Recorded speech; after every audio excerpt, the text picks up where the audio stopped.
son of a bitch.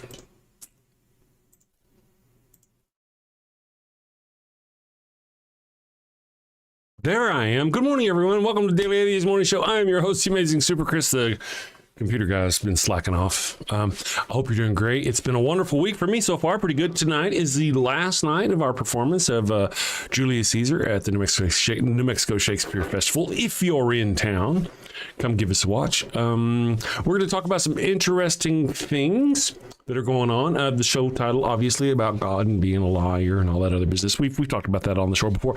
But then other stuff we're going to talk about. I got a new newsletter going to be coming out soon. A couple of them, actually. And we'll talk about that, too. Let's see. What should I do to you guys this morning? I'm a little behind because I just got a little crazy this morning. So I'm going to do, let's do postmortem, a little long one this morning first. Do you have a loved one who's on their deathbed, but they've yet to give themselves up to the Lord? Are you sure you don't want to come to Jesus? No. This is your final chance. No. Worried they're headed to the fiery pits of hell. Your very last chance. No. I've been wicked and sinful. I deserve to burn in the hot place. As you wish. Farewell, my heathen husband. Farewell, my...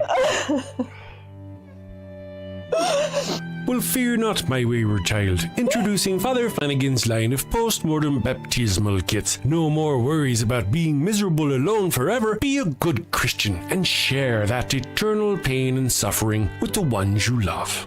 I'm in hell. Not as hot as I thought it'd be. Kind of feels like Houston, minus the humidity. Hello. My favorite drink crafted to perfection. Ooh, and some dank ass weed. I can't bear to be down on my face chanting, holy, holy, holy is the Lord, every day, all day, for all eternity, by myself. Wow, is that George Carlin? And Alan Turing, look at that. Carl Sagan, oh, I am so honored. You've been my hero since I was a kid. Neil deGrasse Tyson, what are you doing here? Oh, I get it. I get it. Schrodinger's heathen. Very cute, you. Very cute.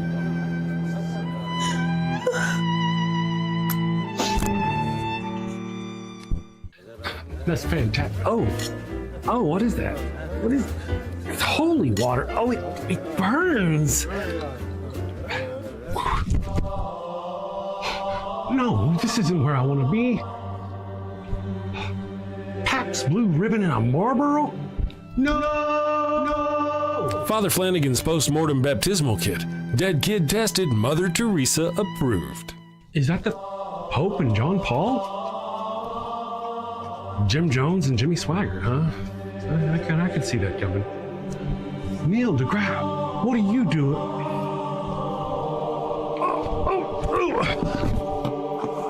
Holy, holy, holy is the Lord. Holy, holy, holy is the Lord. Thanks, Father Flanagan. Damn them to an eternity in heaven for only $59.99. They wouldn't appreciate it, but you'll feel better, and that's the point, isn't it? Get yours now. Your heathen loved one's time is running out. Holy, holy, holy is the Lord. This is some bullshit. Holy, holy, holy is the Lord. Hello and welcome back. I hope you enjoyed that. If you haven't ever seen that before, if you're new to the show, that's one of my favorites. Lots of people enjoy that one. Good morning. Orange Juicy wants to know, what is this, dog? This is the Daily Atheist Morning Show. It's really just some guy who rants and goes on about Christians mostly and the crap they do. And I try to point out to them how kind of weird and creepy and crazy and just ridiculous their religious beliefs are and why they should stop forcing them on other people. That's kind of what it is, really. Every now and then I play a funny commercial. I might say something funny. Maybe. Maybe not. Good morning. Thank you for joining us. Miss Non Sequitur is here. It's the amazing Super Chris, she says. Indeed, it is. Good morning. Thank you for joining us, Aaron. Kelly Shearer is here. Good morning, Kelly. I'm going to leave you pinned up because I want to come back to you in just a second. Good morning, Kelly. Ricky Hitz. Good morning. Flockmeister is here. The Flocky is here. Remissus. This is some bullshit. Yeah. Good morning, Remisses. Thank you for joining us. And Larry the Tapeworm. We've got other people. The Beard of Empathy was kicking in the door early this morning. Chrissy CNG, good morning, everyone. Thank you all. And of course, Kif Whip. Good morning, Kif.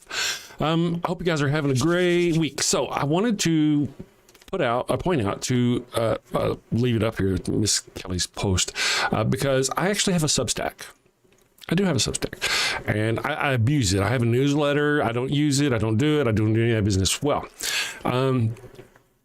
I've been threatening to do something about it. Like the newsletter is over there, and every time I walk in the room, it's like, oh no, here he comes, because I threatened to do something with it, but I never do anything with it.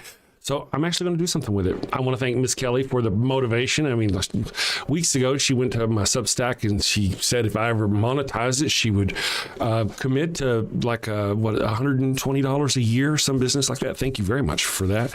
But I'm not monetized over there. I just haven't ever. Well, that kind of got me thinking. Well, not only could I help that, but I could also get out the millstone, and I could get out the Theocracy Watch, and I could do other stuff too. So it's got me moving. Thank you, Miss Kelly.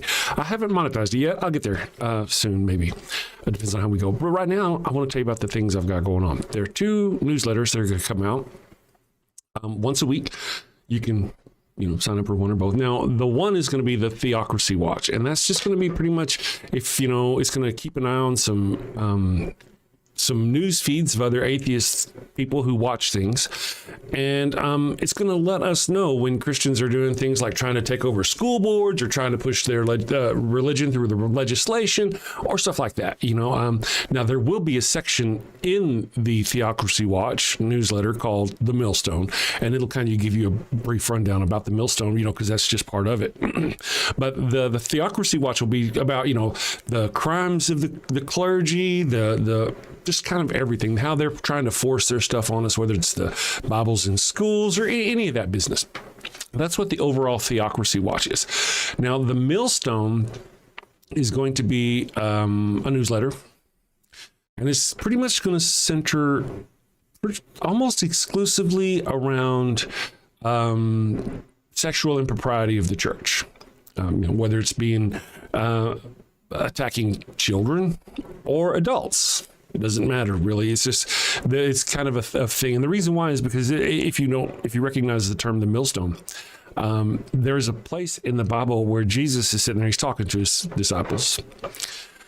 And there's this kid there, and he gets this kid and he puts this kid on his lap and he says, my disciples, you guys are like this child. Okay. And then he goes on from there. Forget the child at that point. No more child. Don't even worry about the kid anymore. He said, you're like my child. If anyone causes my children to stumble, they should have a millstone thrown around there and put around their neck and thrown into the sea. Now, he wasn't talking about the child in his lap. He was talking about his followers, his disciples, right? So the millstone, some Christians out there, they think, well, he was talking about little kids. He's like, if anybody hurts the little kids, that's not what he was saying. He was using a little kid. Using as a prop, which kind of doesn't make it any better, does it? He was using a little kid. That way he could give an idea of the relationship between father and children. You are my children. If anybody hurts you, right? So, that's kind of the purpose of it, really. The millstone is really about, a lot of people think that it's about, that whole phrase is about protecting children. It's actually about protecting his disciples.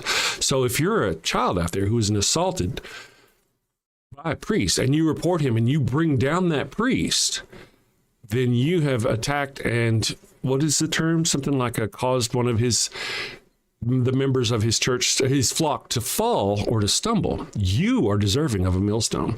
If you were a 12 or 13-year-old boy or girl and that priest just couldn't resist you, it's your fault because you caused the priest, to stumble.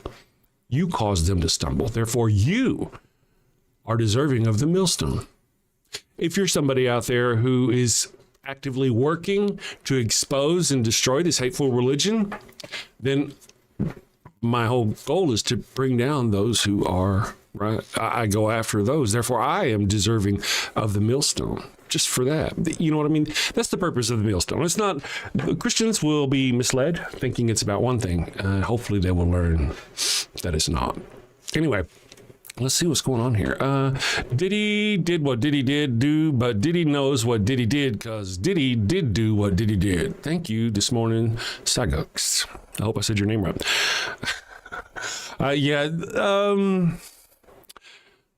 That's my bot.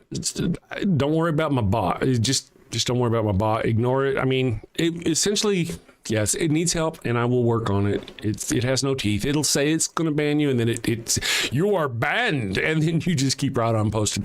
But kind of its purpose at the moment, because I haven't finished getting it together, is whenever somebody is kind of violating, like they really are spamming or they really are doing something, I can kind of see that it's going after them. So I appreciate your patience while I work that out. Ms. Non Sequitur, let's see here. Oh yeah. That's kind of the thing. I see what Miss Non Sequitur says. So here we are. I want to catch up real quick with our chat because I was ranting for a moment. Okay, I did the Diddy good. I think I did the Diddy pretty good. This is all right. Cool. I didn't miss much, and you guys just listen there and ranting. You patient, wonderful people. Viverman is here. Good day, Viverman. Ricardo O'Reilly. Richard O'Reilly. Sorry. Good morning, Richard. Good morning, all you wonderful people. So, again, those are the things that I've got going on. I want to mention to everybody, Bailey is doing great. She's doing wonderful. Apparently, they put her on some IV fluids, gave her some antibiotics. We've changed her diet to where she eats like chicken and rice. These dogs are fed twice a day, vegetables and chicken by a beautiful woman. I mean, that's anyway. So Bailey's doing okay. Back here, in fact, sleeping. Snooze late, and she's doing fine. And I tell you, for those who don't know, our puppy dog Bailey, she's also the script writer for the show. Don't let your dogs just lay around like dogs do. No, put them to work. Put them to work. So Bailey's our script writer. But she got sick. She wasn't eating. She stopped eating, and then she started pooing blood. Like not poo with blood in it. Just there's blood there, and that was worrisome. But we blessed her, prayed over, Jedi mind trick. We burned some incense. Let's see, what else did we do? I think we sacrificed something. Was it like a thumbnail or I don't know? We sacrificed something, and then we took her to the vet. Not in that order though, necessarily.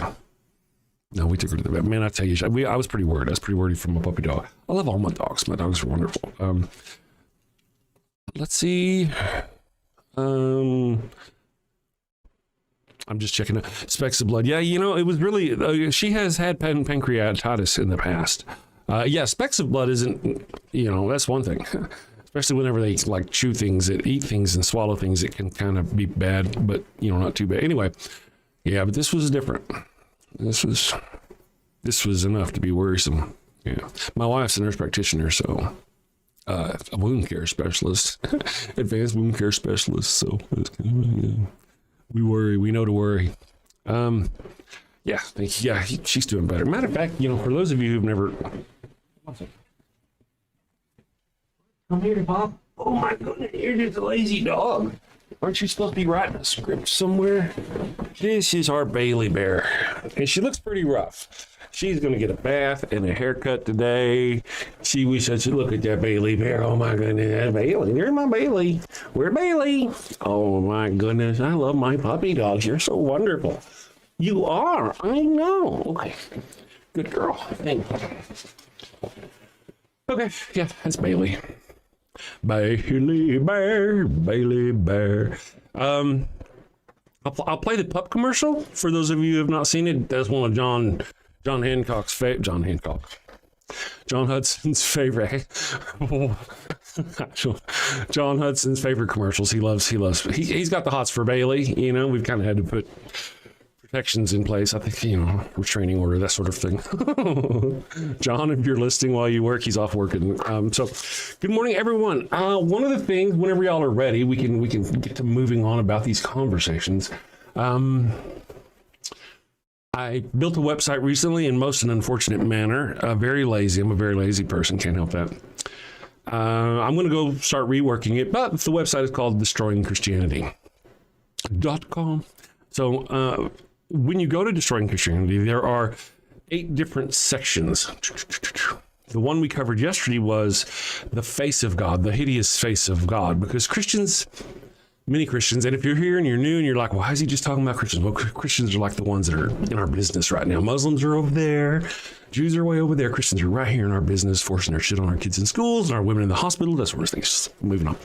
So, oh shit. Yesterday was talking about the face of God. Many modern Christians have this notion. I mean, I did. If you're an ex-Christian, you probably did too, of some sort of loving father figure as the God creature.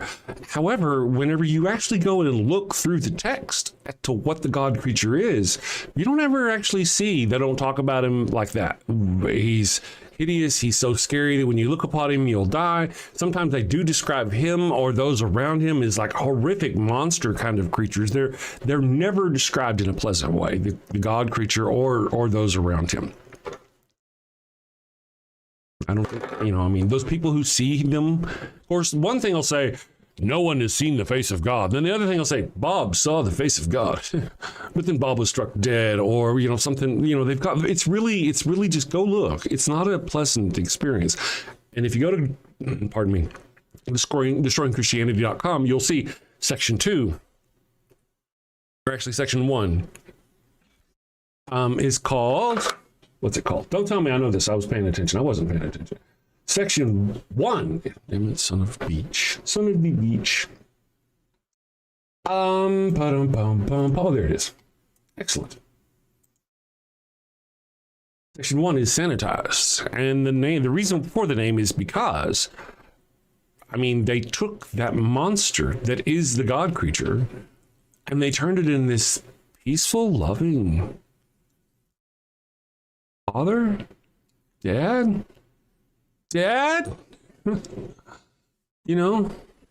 with like 6 wings and eyes on all over the world. That's an angel, I think. But anyway, that too is a horrific creature. Anyway, go here to the destroyingchristianity.com, click on the sanitized, and it's got 10 different sections where it talks about the horror forms it is, the things that God even says it is. Look at section 3 there.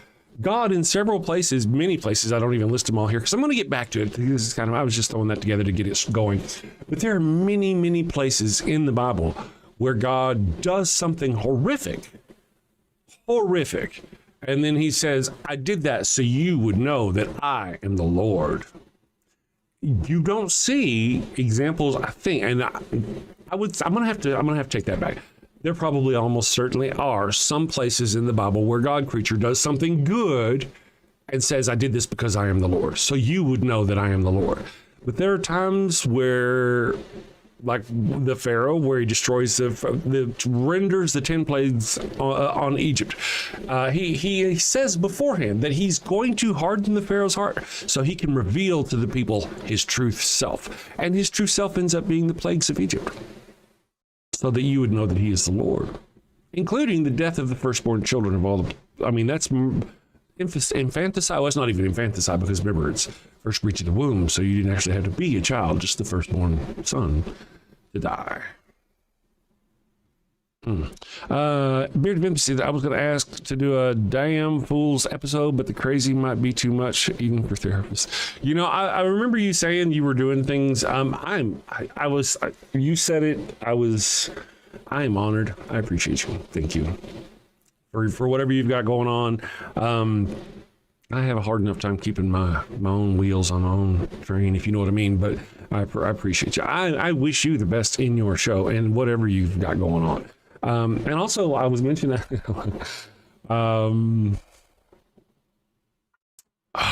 Patriot of the West sent me a script in Discord. And I was like, man, I don't even do my own work. What I need, I got plenty of writers and I got plenty of people with ideas for comedy scripts for the dogs and for me and all that. What I need is production.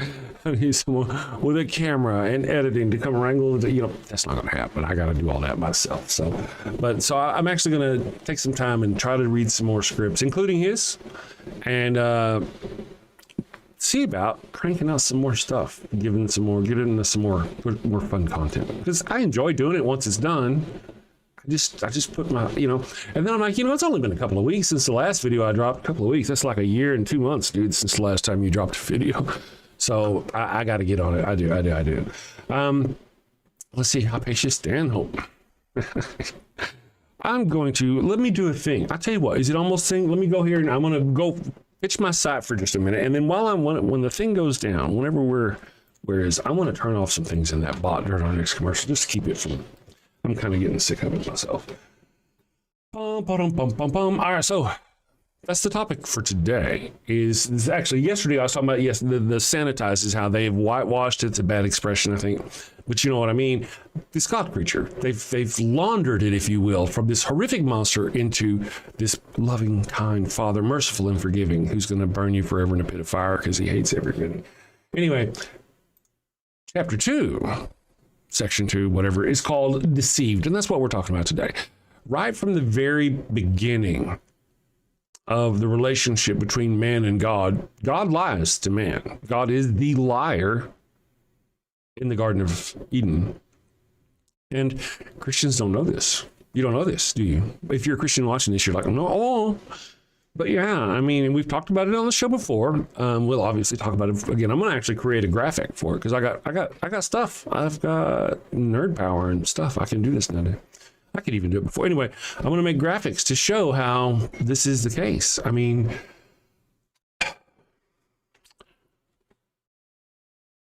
God says this, serpent says, that ain't true. They do what the serpent said, and it plays out to be correct. Even God confirms it at the end of the chapter. So right from the very beginning, God creature is lying to humanity. Right from the very beginning. Now I'm going to go back and reread some of the other chapters. There are times, and you can go look up, just if you're a person out there and you're going through the whole denial thing, go to your chat and just say, when did God lie or use liars? And there are times where God personally lied, examples I give. And then there's other times where God, I think he sent specifically a liar go into this. I'm going to send a liar into that group of people so he will draw them out or some business. I mean, God and lies are, And then when you talk about Jesus, well, wait a second, Jesus, well, that's a lot of lies right there. That's a lot of lies. The biggest one, of course, being, I'll be right back. I'm just going to the store for some cigarettes, and I'll be right back. Let me come here. This is just kind of boo.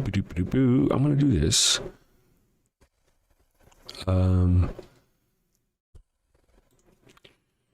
Evil one. Okay, those are mod chat monitor. All right, I'm going to turn that off. I'm going to turn it off. Let's see how that goes for now, just because it's pissing me off. I'm ready to beat it like a dirty rug. Let's turn that off and disabled. So hopefully our little mod thing was temporary off. I can still do things. I'll keep an eye on it, but it's just annoying me to a point that it's beyond. I'm just tired of it. Tony is here with both his IQ points this morning. They might, Randy, yes. And look at me just stabbing right.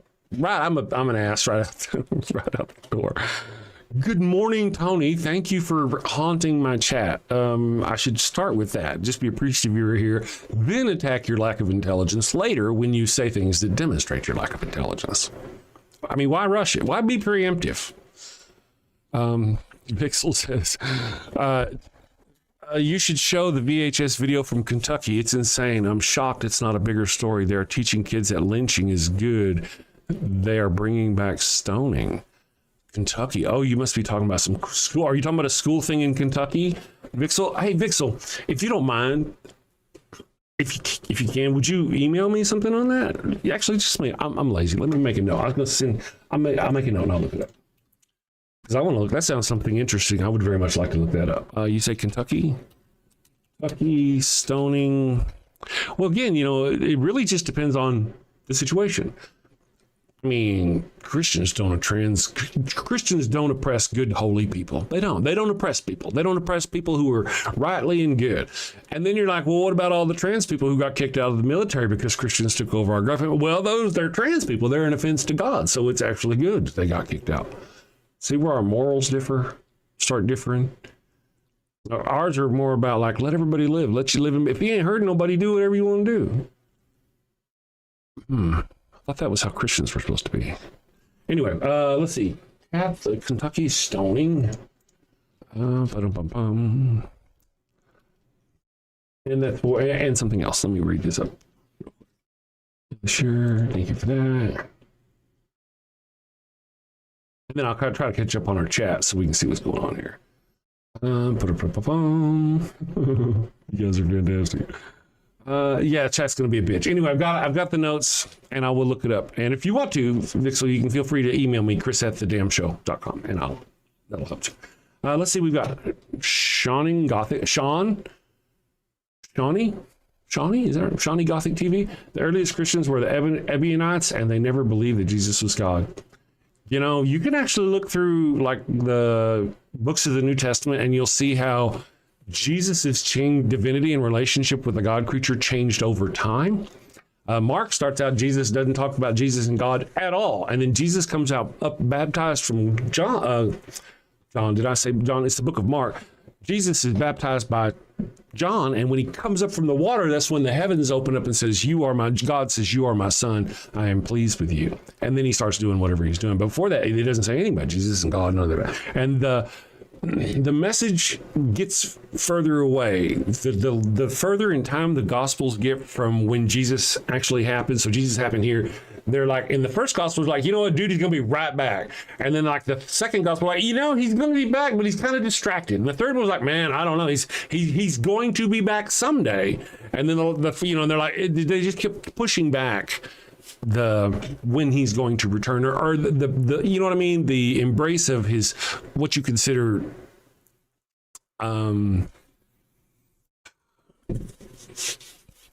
endgame, how his endgame was going to play out. Each one had it changed because they're like, dude, they were saying that 30 years ago, he's going to be right back. I'm like, oh, well, yeah. But now it's 50 years later, and well, you know, something has come up. And they're like 90 years later, like, dude, well, I mean, where's he at? Well, you know, I know that he said he was coming right back. And these guys here a few years ago said that, you know, he was delayed. But we now believe that the pack of cigarettes is all the way in Philadelphia. And it's going to take him a really long time, and he'll be back someday.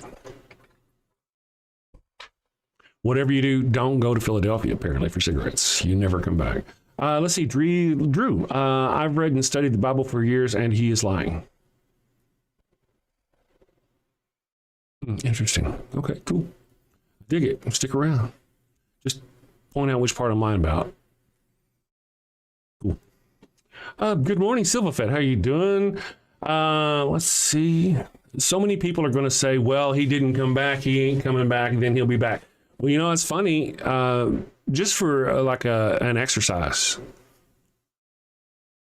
Tony, would you maybe ask chat how many generations of humans have lived and died since Jesus and have been waiting essentially for Jesus to come back? So I asked for that number, how many generations so that'll give you like 80 generations maybe or more. I'm not really sure, but it's a lot. It's a lot of generations of people. Then, if you can, I've never done this, just go ask it if you can. Just kind of give me a raw ballpark figure. Estimate how many Christians have lived and died since Jesus said he was going to come back. And if it can give you that number, because it's going to be a stupid large number, you have to go through that and go, is he really coming back? 2,000 years, 88 generations of people, 17 billion Christians total overall since he last died, you know, probably more really. I don't know how many there are, but I mean, I don't know, but you know what I mean? It's going to be a stupid large number. So how many Christians are on the planet right now? 2.3 billion, I mean. So the notion that there would be 17 billion of them total over the past 2,000 years, I don't think that's an unreasonable number, but we're just spitballing maths here, right? So I'm sure, yeah, someday he'll be back. You just keep right on. Look up Kentucky VHS video. Got it. Look up VHS Kentucky video.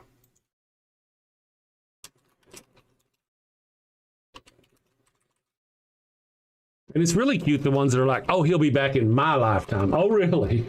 That's how special you are. It's funny. They're like, you guys think you're so above God that you don't need God. You're so, what is it? Narcissistic. You're so arrogant that you're so self-centered that you think you're better than. No, I just don't believe there's a God because you didn't convince me that your God created was real. However, you, on the other hand, believe there's a God creature. that created the entire universe, 2 trillion, 3 trillion galaxies with hundreds, just an uncountable number of things, and all the people and all that bullshit, and it knows your name. It loves you. It has some interest in you. All the Christians that have come and gone, who've died horrible deaths in the name of God, all of them, but he's going to protect you from COVID. Yeah, I said so many dead Christians. Interesting stuff, really. What created the universe? I don't know. You don't either, though. What created your God? You know, what created your God? Your God can come into existence fully formed or always have existed, right? Are you going to throw out the word, oh, God was never created, he's always been here, and then you're going to try to lean on the word created. And then I go, okay, the universe has always been here too. The Big Bang is just a cycle of Big Bangs. It's been going on for years. And Big Bang, boom, everything spreads out, and then the unit, it all comes back together again with gravity, and then boom, it all, whatever. I don't care. It's there forever. I can't prove it. You can't prove anything about God. I can show you scientifically, like things like the cosmic microwave background radiation, that sort of thing, that our science is pretty spot on about what's happened since then. Now, we have a friend here in the chat, Kelly Laughlin, who has seen some things. There are things in quantum mechanics where they are postulating, maybe hypothesizing, possibly even theorizing, that a particle of a certain kind can, in fact, have effect, then cause. And technically, the universe could have kicked off itself. That's what that's saying. But yeah, I really don't know. Cause and effect is eternal. I don't really know. What I do know is there's no proof whatsoever that the God creature that you worship did any of that. It's so powerless. It's so incredibly powerless here just on Earth. It's so ridiculously powerless. It's pathetic. There's a word called blasphemy used to protect your God's feelings, because your God, despite being almighty, has these paper-like feelings where this chattering monkey's words can hurt it. And this whole thing, again, I just got to go back to it. And one of my favorite things is this. You probably, there's this new theory that we may actually be, our entire universe may be inside of a black hole, inside another universe. And you know how time is funny? If you've ever watched like Interstellar, you know, they land on this one planet. For every tick, you can hear tick going. Every tick you hear in the background is a year going on in the regular world, because time is different near black holes and all that other business. So there's the postulation, the theory that we could be actually inside of a black hole. And the Big Bang was the moment that black hole became a singularity. Okay? Now, hold on with me if you can. Now, in our perspective, there have been 4 billion years, or 16 billion years, that have passed since that black hole was formed. However, in the universe that this black hole formed in, theoretical other universe, it may have only been 20 minutes ago that our universe formed. And that universe is 10 trillion years old. So how old would our, you know what I mean? This notion that God creature did any of this stuff, and did it just popped into existence, fully functioned. You guys are like, I just can't believe that after, 4.5 or 4 billion years of evolution, we could get to where we are. This watch didn't manufacture itself somehow, or whatever idiotic arguments you people have for why evolution and shit isn't real. And yet, magic pop me into existence. God creature can just boom. He's here. God is here. He's here. He doesn't have to grow. He doesn't have to develop. He's here. He's instant. He's all powerful, all knowing, impotent, can't do a fucking thing, right? Make him have his priests stop raping children. Oh, no, can't do that. Those priests' free will to rape children is more important to the children's free will to not be raped. That sort of thing. Powerless God. Jesus said, do things in my name with amount of faith and you will have results. That doesn't happen. It doesn't happen. And now if you're already in my chat barking about, well, you got faith. Well, maybe I do. My faith in science is built on reliability, years of reliability and trust and stuff like that. If I come home, my lights don't come on, there's something wrong. There's something wrong. I go flick a light, the switch, I had faith that switch wouldn't work or would work, and it didn't work. Why didn't it work? The lights didn't come on. Something is wrong. But when you pray and what you pray for doesn't happen, you don't stop and go, oh my God, God is broken. This prayer thing is so reliable, so just regular, so dependable, that if it doesn't work, then there must be something wrong. Nope, not at all. Not even close. You go, oh, well, God didn't want me to have that, right? So prayer works. It really doesn't. That's more faith. It takes more faith to be an atheist. It really doesn't.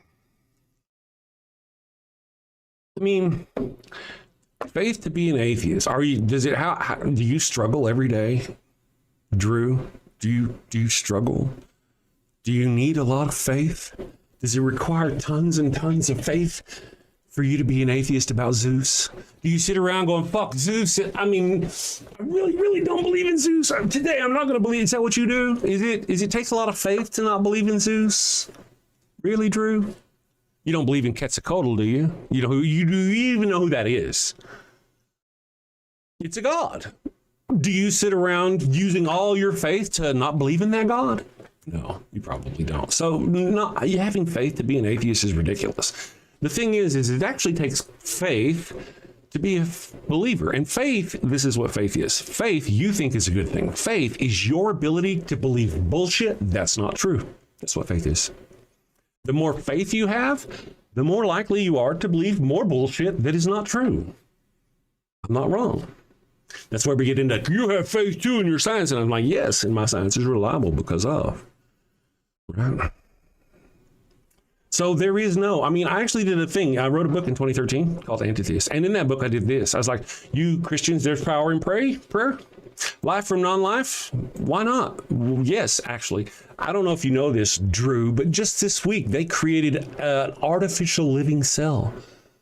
They did. That can take in information and divide and split and reproduce itself. Go shit on that for a while.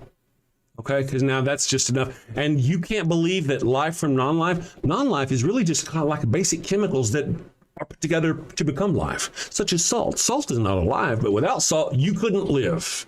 So really, when you stop and think about it, that's kind of ridiculous that you would even say that, because it's kind of, it took, if you want to learn it, there was just single-celled life forms, very, very tiny life forms for 3.5 billion years. Only the last, 750 million to a billion years has there been things with spines. There's a lot to it. And yeah, you believe life came from non-life, don't you? Don't you? What did Adam come from? Dirt. Yes, dirt. Adam came from dirt. You got any evidence for that? We've got scientific evidence from many different fields of study, from archaeology to all this other stuff. Biology, it never ends. That backs up our evolution. Yeah, really well. You got nothing. You got nothing that proves you're rib man story. Dirt man. It's dirt man, right? Your dirt man just popped into existence magically in the desert, in the Middle East, 6,000 years ago? And then flooded the earth because he hated his own people that he created almost immediately, right? Because it's a god monster that fucking hates everything, right? That's what happened, right? And you've got proof of that, right? Don't you? No, you don't. You don't. You have no proof of that. None. There is no proof of a global worldwide flood. If you're going to go, well, the Black Sea had a break and it flooded out this whole area. Well, that's not a global flood, is it? It's just not. It's all bullshit. And really, as a theist or an atheist, I don't care. I don't know why you guys have to stick to the literal telling of the story. Why do you give a fuck so much? I was a Christian and I believed that the universe was X amount of billions of years old. I think it was like 12 or some shit when I was younger, and then they learned their best science. Anyway, I believed it was that old, and then God just made it, and that's the way he wanted to do it. I was taught that God watched every leaf on every tree, that God knew every hair on my head, that God knew everything. And why would he want to, if we're his favorite creation, why would he want to crunch it all down into like 6,000 years when he could have 100, 200,000 years with his favorite creatures? Because time is nothing to this guy. Right. Well, I mean, 6,000 years would be a blink of an eye. You know what I mean? That's what I kind of thought. But no, Jack, and I knew the Bible. I never sit there and vexed myself too much over why this says it happened in one day and this says it happened in another. And you guys really don't think hard enough about it, I think. You're like, well, on the fourth day, God created the sun, but he created light on the first day. And atheists will be like, he created light on the first day and fourth day on the sun. And you're like, oh, blah, blah, blah, blah. But you never stop to think. The universe is 16 billion years old. Our galaxy, or our solar system, is only 4 billion years old. So technically, you're right. Fucking idiots, you're right. There was light before our sun. For probably like 12 billion years before our sun. I don't think I've ever heard a Christian ever once throw that out and say, you know what? This is why it says that. Never once have I heard one of you say that. But now you got it, so take it and do what you want to with it. Does this guy ever shut up?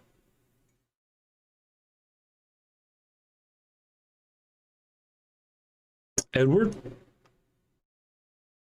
What is this? I mean, okay.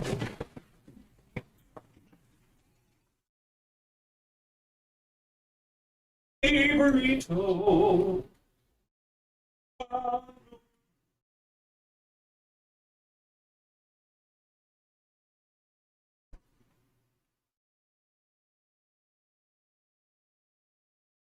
You're still there?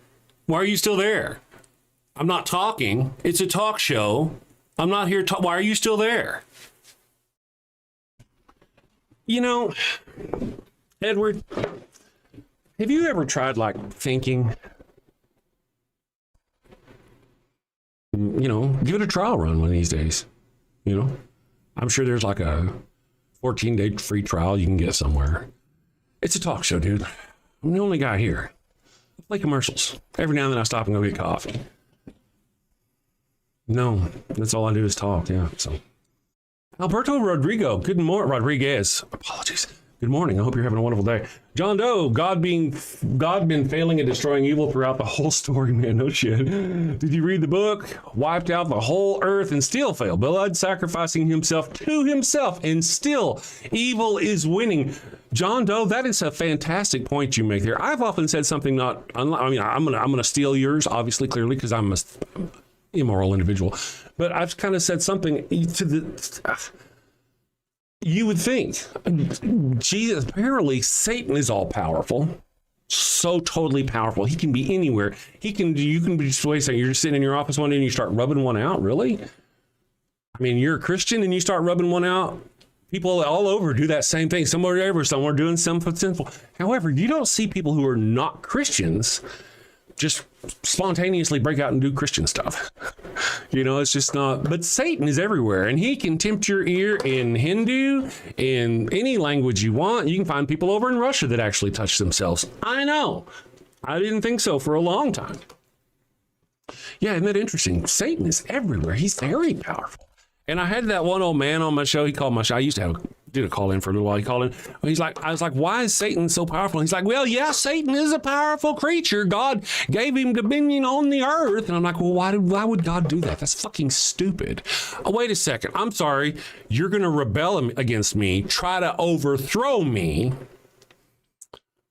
and I'm going to give you dominion over my favorite creature. And any of my favorite creatures that you can keep from believing in me, whatever, I'm going to punish forever. That's just a stupid story all the way to begin with. The problem is it's always whitewashed. They never tell it to you like that. Priests don't out there telling you how ridiculous that is. That's the problem. They don't tell you how ridiculous the entire story of Christianity is.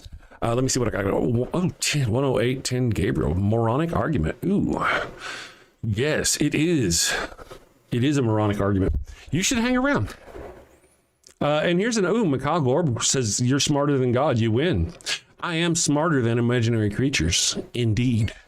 I am. And you know what? I tell you what, we can go down And I'll take an IQ test right there in the same room with your God creature. We'll even put a partition between us so I can't see his answers. And I bet you I get more right in less time than he does. Ooh, I got an even better one. Does Jesus talk to you? Do you talk to Jesus? Does Jesus hear you? Well, I'll tell you what, this is what we can do. Instead of just me going down and taking the IQ test, we'll go down together and Jesus can give you the answers and you can put them in crayon for him.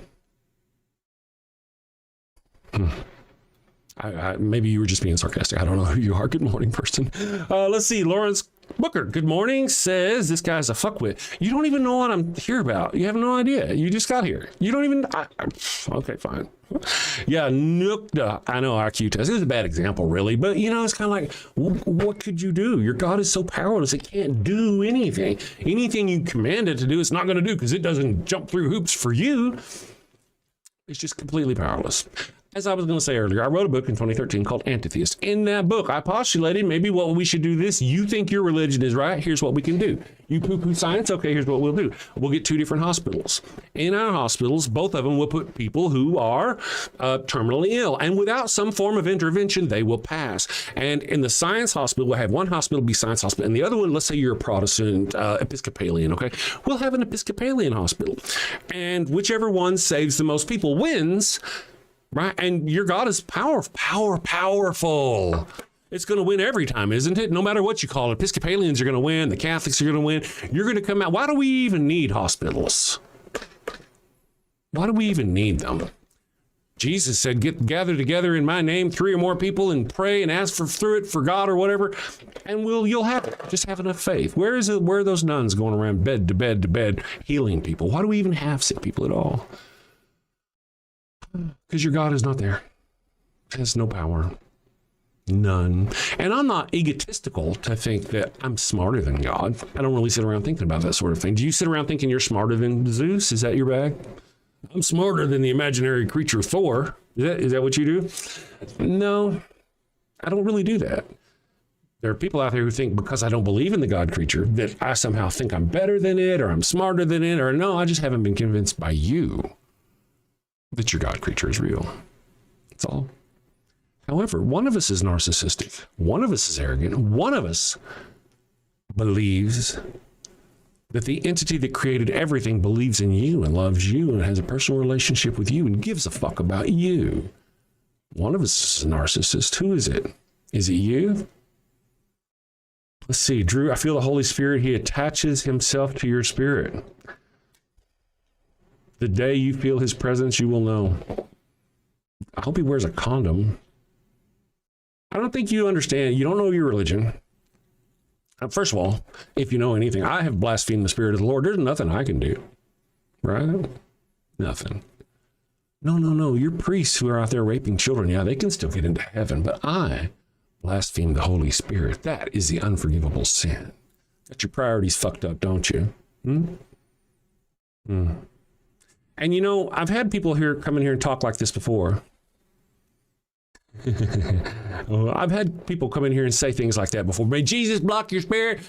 One guy came in here and he said something about, he prayed in the name of Jesus Christ that sand was going to fill all our mouths, my mouth and the person, he's like, you just wait, it's going to happen right now. It never happened. Pray away. Go ahead. Do all your little prayers, whatever you want. Go ahead. It's not going to work. It doesn't happen. I did have one time every now and then I just work with me here. Every now and then I have internet problems for where I live. My internet will just fucking go down and poop. And I'm sure there have been theists out there watching the show and going, the Lord has smited him when the internet went down. Do you think that's what happened? You think the Lord got tired of listening to my bullshit and shut my show off? And yet doesn't stop those priests from raping children?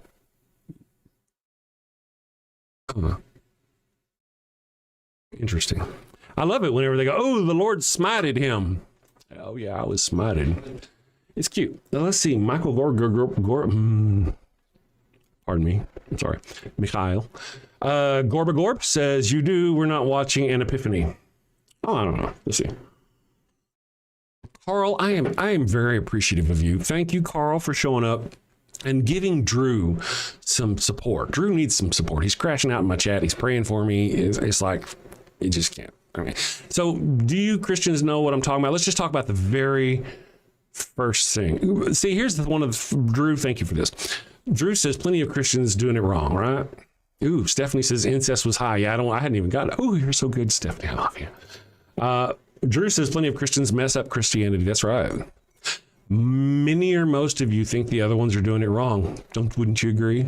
So if Jesus were to come back now, what percentage of actual Christians, who are actual Christians, and which ones would he take? There's this group of 2.4 billion people who call themselves Christians, but as you know, a lot of them aren't doing it right. So what narrow sliver of that group of people do you think are actually doing it correctly? Are you among those that are doing it correctly? How can you be sure you're doing it correctly? The way to heaven is a narrow gate. The path to hell is a wide gate. Not all who call out my name will be answered. Not all who reach out their hand. And you think your name will be answered? Your call will be answered? But I'm the narcissist. Congratulations. Stephanie Ryan says incest was high. Absolutely. Incest was high in the Bible even when they didn't need it. You're like, okay. I tell you what, they needed incest in the beginning because where did all the other people come from?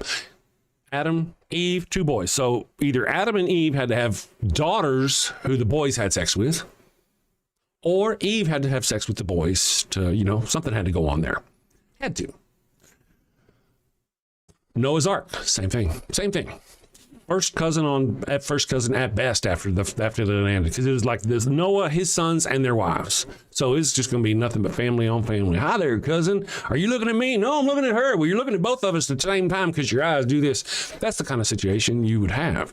But they didn't need to do that. I mean, well, 1,000 apologies. And if those were real stories, they would have needed obviously to do that. But in the story of Abraham, Abraham, Genesis, like 9, 10, 11, I think it's 10, 11, 12, somewhere in that business somewhere. In Genesis, well, all right, let's just do this. I know it's in 11 and 12. Genesis, God finds his favorite human in Abraham, and then does all kinds of horrific things. Did Abraham, now Abraham's part of a tribe. We're not at a point where there's no one around. There's just them. No, there's the Amalekites and the These. I mean, there are thousands of other cultures around. They go on to murder a lot of them. So why did Abram, the father of the Abrahamic religion, why did he have to marry his own sister? Did you know that, Christians in the chat? You didn't know that Sarah was Abraham's sister? He was actually the daughter of his mother, but not of his father. So half-sister. His uncle, Abraham's uncle, married his own niece, the daughter of his dead brother. It says so right there in the Bible. Why would you write that shit down in the Bible? In a holy, why would you put that stuff in there at all? Why would that? I don't know, but it was pretty prevalent in their time. There was a lot of incest. The people who founded the religion that the Christians worship today were a bunch of incestuous, horrific motherfucker. Horrific. Yeah. And so there's that. Abraham. Of course, Abraham did lots of horrific things. Hundreds. I mean, not only was he married to his own sister wife, he gave her to another man who gave her back because she gave him a disease. And then he went on to rape his own wife's slave, have a baby with that slave, let his wife abuse that baby and that slave to the point where the slave ran off into the fucking desert with the baby. That's how bad it was. I mean, you're already a slave and you're used to that kind of life, but they abuse you. And then the angel says, go back and suffer. And so she goes back and suffers. And then Abram actually eventually has a legitimate child of his own through his real wife. And then he casts them out into the desert to die. Not his real wife, the one that he raped, and her baby, because he doesn't need them anymore. This is the father of the Abrahamic religion. You didn't know that? That's cute. For those of you who didn't know. So if you've been watching the show any amount of time, you probably knew that. And then they'd be like, he's a lion. Go look for your damn self. The Bible is the word of man. God would like such a city story. A lot of things going on in chat here. Ooh, let me get this off. Incest was high, says Ryan. He can't convince someone who believed to not believe. It's not our job to convince you. Don't believe. Your choice. Don't believe. This is English. It's just there's no real grammar here. I don't mean it that way. Sorry. Sometimes I process out loud. It's not our job to convince you. Don't believe. Your choice. Foul mouth. Well, okay, fine. It's not your choice to. No, you don't have to convince me. Just don't be pissed that I don't believe. Don't come in here and be incredulous that I don't believe if you're not going to convince me. And you're going to come in and you're going to try to tell us to live our lives by the way you think we should live them because of your God is judging us. And yet you can't back that shit up. Really? You can't no back in that shit. And then you all disagree with each other on what the fuck is going on. Just like we just mentioned a minute ago. Who's the right Christian? One individual says many Christians don't do the right. You know what? You're right. All of you think that. All of you think that. Go ask the Catholics. If you're not a Catholic, you're fucked. According to the Catholics, right? You're going to burn where? Tell me where. In hell. Cute. You're very cute. You're all going to burn in hell if you're not Catholics. But wait a second. Even among the Catholics, there's certain sects that aren't doing it right. You know that, right? There's like the orthodoxies and these old people over here and this kind of Catholic. Remember, they just excommunicated an entire branch of the church just this past weekend. They're not doing it right. None of you are doing it right. You're all going to burn in hell. You are all human-scented flesh candles for the evil God monster of Abraham. He loves the smell of burning flesh and says so directly. Anyway, Jews have never been in Egypt. Jewish have never been. You know, that's true. Let's see. I'm going to go here. Why would they put it in the Bible if it made you look bad? Maybe they weren't very smart, Drew. Maybe incest among their people was so common they didn't actually think nothing of it. That's probably what it was, wouldn't you think? Huh? Why would they put that in there? They didn't think it was weird. You're worried about Christians when we are electing Islam into office all over the country. Why not speak against Islam? Well, we're not. We're not electing Islam all over the country. That's a lie. You're a liar. You're lying. There have been a few Muslim people who have been elected. Big fucking deal. Mandami, if he's going to do good things for the state of New York, that's wonderful. I thought in our country, in the United States, we weren't supposed to discriminate against people based on their religion. And yet Christians want to do exactly that, don't you? Here you are in my chat. You would not let Muslims hold office? Did you know, unless it's changed recently, at least when I wrote my book back in 2013, in 2013 at least, I don't know how many are still that way, it was illegal in 8 states for atheists to hold office.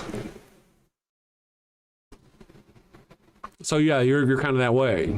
You'd absolutely not. But look what Christians have done, right? You guys have done such a wonderful job. Every time conservatives take power in our government, every time they destroy the economy and they hurt people. Every time. Those are their goals. Every time. Go look. Go look. Every time. That's what you do. Conservatives destroy the economy. You know, back to the Great Depression, do you know, oddly enough, they were just before the Great Depression, there was this president came in, started doing all these things, all these tariffs, the conservatives took over, they lifted all the tax, they did a whole bunch, and they destroyed the fucking economy. That was conservatives. Yeah. When the economy dropped out in 2008, you remember that? The big fallout in 2000, that was the end of George Bush's reign, wasn't it? It was. Barack Obama came in and took over and bailed out our government over 8 years and made our economy great again, technically. Then we got who? And what happened to our economy? Donald Trump. And our economy went into the fucking dirt. It really did. You think it didn't, but it did. It did. You don't want to know it, but it did. And then we got Joe Biden, and our economy was doing pretty good. It was rolling right along. And you didn't hear about the president doing something stupid, obnoxious, offensive every day in the news. You didn't see our White House getting destroyed, physically, literally destroyed for a vanity project for this monster of a president. You didn't see them out there putting wrestling rinks in the fucking lawn of the White House. You didn't see Joe Biden getting billions of dollars in crypto coin. No. Bitches were out there complaining because Hunter Biden's laptop, blah, blah, blah. And yet, All of the corruption you've just completely ignored. Where are your cries? Anyway, I'm just going on about myself. Tea Party Prathy, democracy, democracy. You know, that's an interesting take you kind of have there, because I say that is that Christianity is not in any way democracy, and it's odd that Christians would be like, God loves our democratic United States, but God really doesn't. I mean, he wouldn't. God is an authoritarian dictatorship, isn't it? I mean, in the nicest possible way, however you want to see it. Even if you're a believer, you have to agree. It's God says everything. Jesus makes his commands come true, or they're the same person, however you want to work that out. There's no voting, though. There's no voting. You don't get to sit around and vote whether this happens or that. No, God says it and it is done. So that's not a democracy at all. Let's see, Matthew. Good morning, Matthew. Matthew Mulkeen, in appreciation of Star Trek, the original series background. Thank you very much. I appreciate you. Goodness gracious. And it beeped twice. I may have missed something else. Thank you very much for the super chat. That is fantastic. We actually, I got the evil one, some Star Trek yard things. They're Enterprises. They're, for those who care, from the original series Enterprises. They're waterproof. They sit outside. You put them outside. They solar, and then they put them in a garden and they light up. It's really cool. I bought a couple of them. They still ain't here yet because, you know. Science is not absolute. That's true. But science has got a lot of places that it has holes, you know, it's got to fill those holes, and it learns as it goes. And that's why it corrects itself. If you ever hear somebody saying, well, science used to say this and now they say this, they can't keep their shit together. No, that's not what happens. We learn and we're wrong and we change that and we grow and learn. That's the whole purpose. That's not a big thing with Christians, though, or theists anyway. And as far as being absolute, you're right. Science is indeed not absolute, but religion is, I mean, any religion you've got is so, there's no absolute to it at all. You may think there is. You've got an absolute God creature right there, but your absolute God creature speaks to you in a language that is different from every one of you. You might think you have a central place, and in your mind you do, but you as a religion, billions of people have billions of different little ideas of what God thinks and wants. Do you get to heaven on deeds? Do you have to go do things, or is it just on how you feel, belief, just faith, or deeds? Well, half of you disagree, and the other think you're going to go to hell. But you know, you would think if there were some form of absolutism, objectivity, singular truth, you would think the message would be singular, wouldn't you? But it's not. The message we get from Christianity, with its 40,000 different denominations, and Hinduism is a Hinduism that's got millions of different gods, all the different gods, and none of them have any power. That's kind of in the different places, different regions, they do different things. It's just exactly what you'd expect if there were no gods, and just a bunch of intelligent creatures trying to figure out the universe as they went along and attributing things. See, as we go along, though, as we learn, we discover, oh, God doesn't do that. We used to think God made lightning, and now we're like, oh yeah, well, it's just a buildup of particles in the atmosphere based on, and we can actually predict it and where it's going to happen and all this other business. And the smarter we get, the smaller your God gets. That's why just like in the story of the Tower of Babel, where he goes down and he says, oh, look at this. With them working this way and communicating, there is nothing they can't do. Let's go down and mess up their language. That's what he said. There's nothing they can't do. Let's go fuck them up. Well, we can't have that shit. This human race is just doing great. They will be just unstoppable. So we have to shut that down right now. Interesting. In case you were curious about where I said Abraham, he married his own sister wife. He gave her to the Pharaoh of Egypt in Genesis 12, claiming she was his sister, and didn't tell him, the Pharaoh, that she was his wife. Then the Pharaoh gave her back and said, why didn't you tell her she was your wife? Now me and my family have a disease.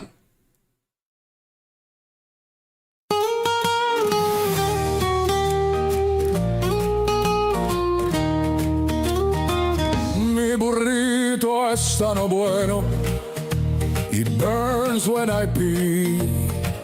Abraham had the crotch cooties and gave his sister wife to me. El ataco bueno. It's things like a bee. They told me she was a sister. Now I'm plagued between the knees. I've got the Pharaoh's curse, a case of penile plague. I've got the Pharaoh's curse. There's fire between my legs. Mi burrito está no bueno. A full bladder I fear. Abraham's lies and Sarai's touch have left me itching front to rear.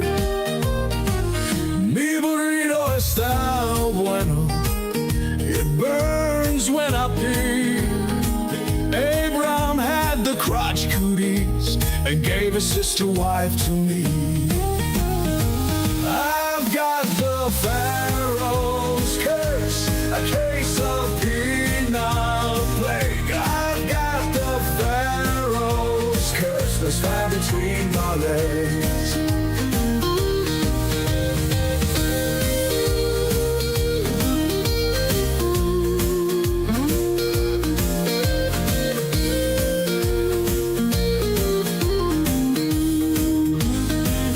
Mi burrito está no bueno. A full bladder I fear. Abraham's lies and Sarai's touch have left me itching front to rear. Mi burrito está no bueno. It burns when I pee. Abraham had the crotch cooties and gave his sister wife to me. I've got the Pharaoh's curse, a case of penile plague. I've got the Pharaoh's curse, there's fire between my legs. I've got the Pharaoh's curse, a case of penile plague. I've got the Pharaoh's curse, there's fire between my legs.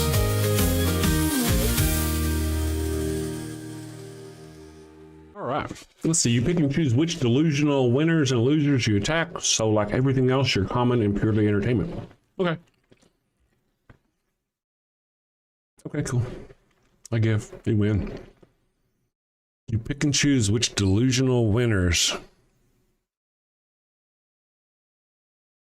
Okay, I guess whatever.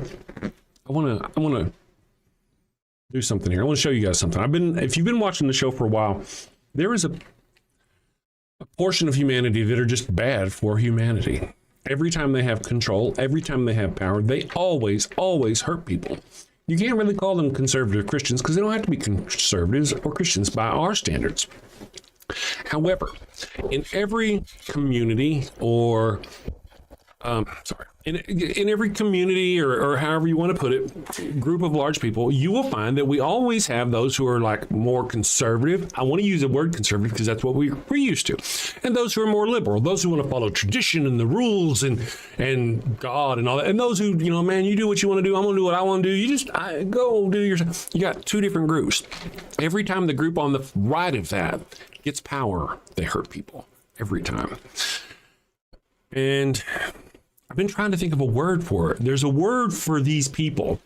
It's not MAGA because it doesn't apply to all, but I've found that word.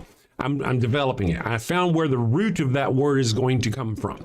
So if you're a right winger, if you're a MAGA, I hope you're paying attention because if with any luck, this is something your group of people, whether it was in the 1600s, whether it was in the 800s, whether it's in the 1920s, this type of mentality that you guys have about lying, about God, about all this oppressive bullshit you have, we're going to have a name for who you are, no matter what era you're in. And I want to thank this guy here on I don't know his name, the guy, I see him every now and then. I don't really watch him. So peep this, my homies. Let me get this going for you. On my mom, s'il vous plaît. Hold on, Chris. Come on, man. You've done this before, right? You know how this works. Let's go here. Where is it? Oh, there we go. Bear with me. I'm old. It's complicated stuff. So here we go. Is it this one? Okay. So listen to this. And I want you to see what you think. I'm going to make this biggie on the screen. Highlight, add to scene one. I got to come over here. I got to push this button and put me in Studio A. Okay, watch what this guy says. Listen to what he says. And here we go. The writer Hunter Ash once argued that most people, even the smartest and the best educated, will use what they know not to understand the world, but to win an argument for their tribe. The number of people trying to genuinely understand reality is vanishingly small. The ancient Greeks had a word for this. They called it amathia, and they argued it would be the downfall of civilization. Amathia is usually translated as ignorant, but is not the same as ordinary ignorance. With ordinary ignorance, you can resolve it by giving somebody a book, a documentary, or an experience. But amathia is something darker. Amathia is the active refusal to know. It's the grade A student who thinks they're too good for their teacher's feedback. It's when somebody refuses to learn how to say your name properly. It's when an otherwise intelligent person refuses to learn anything that might challenge their already held beliefs. The Stoic Epictetus argued that amathia is one of the greatest causes of human evil. If somebody walks around with the smug self-conviction that they already know enough, they will stop trying to learn more. If somebody thinks they are perfect, they will stop trying to be better. If you view your beliefs as a position to defend and not as a hypothesis to challenge, you will use your knowledge and your intelligence as a weapon.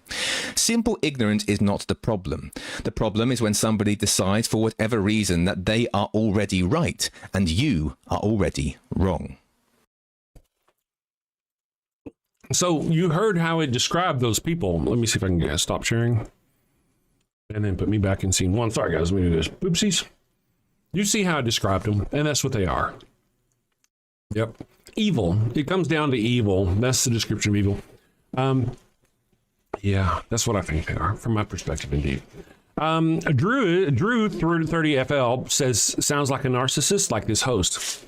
Yep, I don't believe in God. I'll tell you why I'm a narcissist, but you're the narcissist. You're the one that believes a God creature who created everything in the universe loves you, believes you. Oh my God, right? You, my friend, you're special. God loves you. Salty Namekin, good morning, says, so anyone using the Big Bang Theory for an atheist argument, forget that the fundamentals of atheists. Okay. Your God not existing has nothing to do with the Big Bang. You think it does. It really doesn't. I'm an atheist and I don't have to believe in the Big Bang. I don't have to give a shit about it. I don't have to do anything with it. Being an atheist just means I'm not convinced of your God. That's all it means. That's all it means. Now, science tells us certain things. Science has guided us through science all the way back to the Big Bang. I'll give you the credit. It was a Catholic, I believe, who was the first to propose it. That doesn't mean it's the Catholic God, though, does it? If you're going to go by the measure, because you're one of those Christians out there, it was a Christian that first mentioned Big Bang, therefore it must be God. Well, it was a Catholic. So are you a Catholic? No, that wasn't enough for you to switch religions to become a Catholic just because it was a Catholic. So the Big Bang, we've got lots of evidence of some sort of Big Bang singularity, blah, blah, blah, blah. You have no evidence whatsoever you're a God creature. None. Now, there's another conversation going on in the chat about Jesus and about him being real and us atheists not believing in science. And here, let me see if I can find it here. What evidence? Let's see. If you want evidence, why do atheists in general reject literally any evidence given in archaeological or written by eyewitnesses? I'll tell you. Here's why. There is no evidence. If you're talking about Jesus, there's no evidence of Jesus. None. No contemporary evidence of Jesus, with the exception of there may be, possibly, a letter, as somebody mentioned in the chat, by Pilate. I didn't even know about that letter until like a couple of weeks ago. I heard something about Bart Ehrman, and he had mentioned that there may be a letter by Pilate. Someone have to look into that. There may be a letter where Pilate mentions someone named Jesus. There may be. Other than that, if that is real, I don't know yet. Like I said, I'll admit that I haven't read. Other than that, there is zero contemporary evidence. None. No contemporary evidence. Eyewitnesses, there are no eyewitnesses. None. You want to talk about Paul, where Paul talked about seeing the 500 people who saw Jesus raise somebody from the dead? Paul never met Jesus. Never met Jesus. He made it all up. It's all a fucking lie. There's no way he could have known about that. No way. And who are the 500 people? Who are they? No names, no addresses, no numbers. No, they're just Paul making a magic number up about some sort of miracle. Just his word. Remember, Paul never met Jesus. So what evidence do you have? You have no evidence. Now, I will, though, because I'm not against Jesus being a real person. Fine, Jesus is a real person. Tomorrow we find a little hovel and it says, here's the home of Jesus and John, and Mary was the mom, and Jesus someday became a prophet, and they, whatever. That's great. Love it.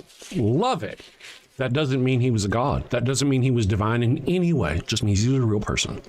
And I don't care if he's a real person. Muhammad was a real person. That doesn't change how I feel about Islam. Many people, despite there not being any contemporary evidence, many people actually believe that Jesus is real anyway. So it doesn't matter, does it? I don't think it matters whether he was real or not. The analogy I like to use is when Stan Lee was a boy in high school, he used to know a kid named Peter Parker. And Peter Parker was a gymnast, and he could dance and do all kinds of flips and stuff. So Stan Lee based Spider-Man on that Peter Parker kid. So sure, yeah, there was a real Peter Parker. Could he shoot webs out his wrists? Could he fly through the air to building to building to building? Was he nearly unbreakable? No, he wasn't. He was just a superhero written about a kid. I have no problem with Jesus being real. Proving he was in any way divine, that's a whole other step, though. Let's see here. Salty Namekin, Big Bang Theory. I just don't know why you get off on the Big Bang Theory. Let's see what else is going on here. Yeah, so what evidence would you like? I mean, now there's a whole, why would the disciples die for a lie, right? Why would they do that? Well, those stories that tell that the disciples died for a lie weren't written for like 100 years after they died. They weren't even, you have no idea how the disciples really died. None. This is all fan fiction that was written we're talking about decades and decades after. The first writings of the New Testament were by Paul, 20, 25, 30 years after Jesus. Paul, who never met Jesus, 20 to 30 years after Jesus' first books of the Bible.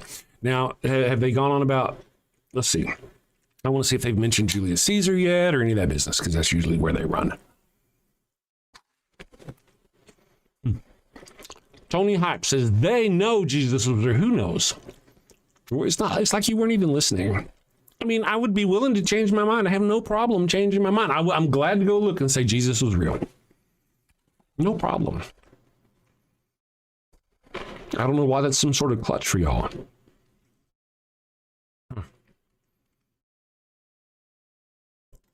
It was a Christian church before the New Testament was written. Yeah, probably so. They were groups of followers indeed. There were, I mean, obviously there would have had to have been, right? So you've got decades between when Jesus allegedly lived and when the first books were written, the first letters by Paul, right? And then like the Gospels, when were the Gospels run? 50, 60 years after Jesus died? These were written by people who were not there.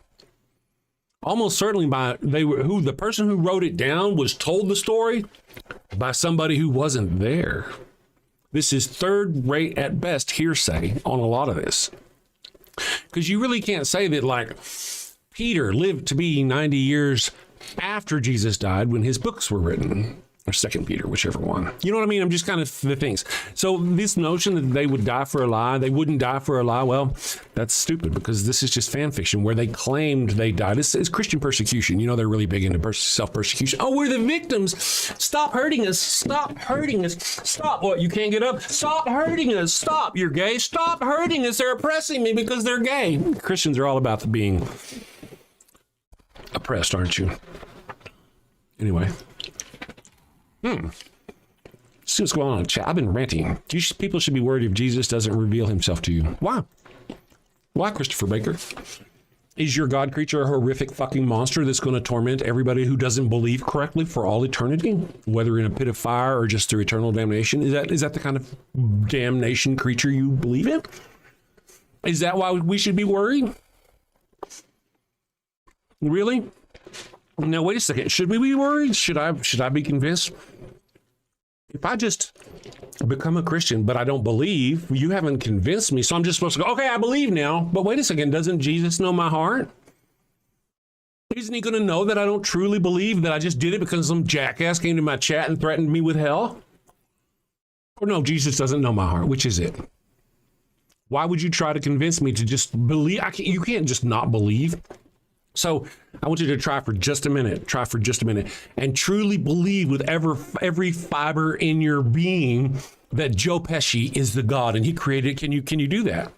If I came over tomorrow and I was going to pull your fingernails off, unless you admitted to me that Joe Pesci was a God creator who created the, how would you be able to believe then? How's that work for you? Is it that easy to just go, oh, I'm afraid, so now I'm just going to believe in this God creature? Maybe you'll rethink that. Evidence, perhaps, instead of threats.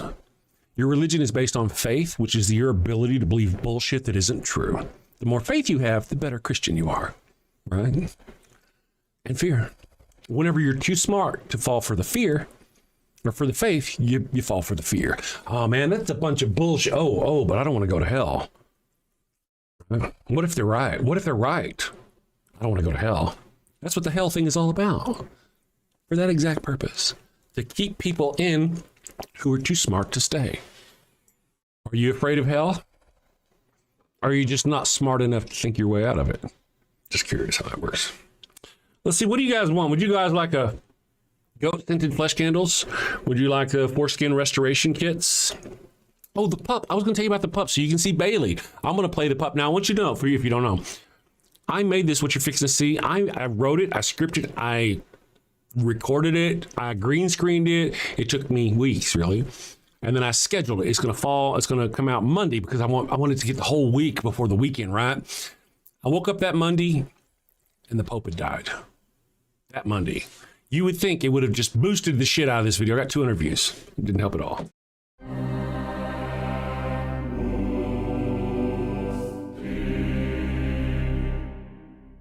Finnegan! Yes, sir. Very disturbing, I know. Fetch me Father Finnegan.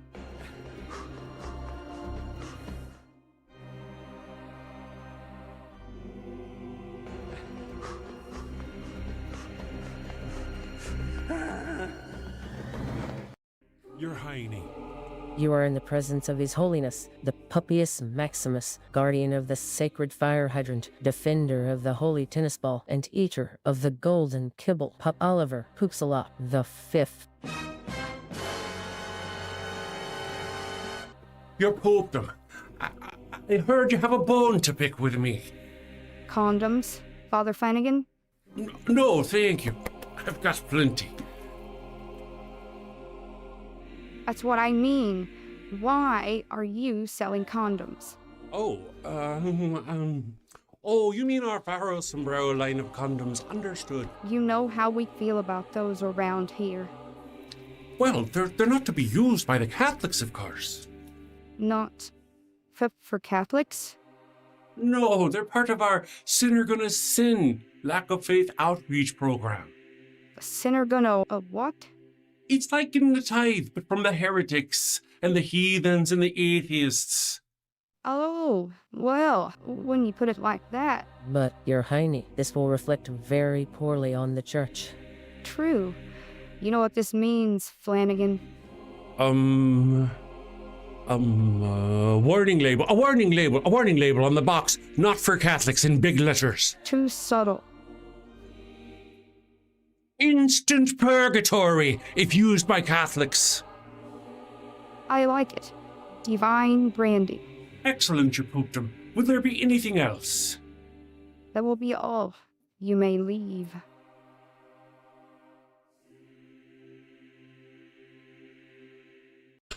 All right, I got a few things going on here. I want to mention here, do this. Salty is embarrassing himself in the chat, demanding that we tell him what happened before what was before the universe, what was made, what energy, all this stuff. We do have a lot of science. I don't think any of us here are actually degreed in that form of science, so he's kind of asking in the wrong place. But because we can't give this individual the answer that satisfies them, they're cocking around like they're right, they've won, and all this other business. Just read the chat. I've got them all over here on this single thing. And it's just ignorant. It's ignorant. You're sitting here because we can't answer you. You have no answers. You don't even have, you're sitting here saying, well, here it is. It's over here.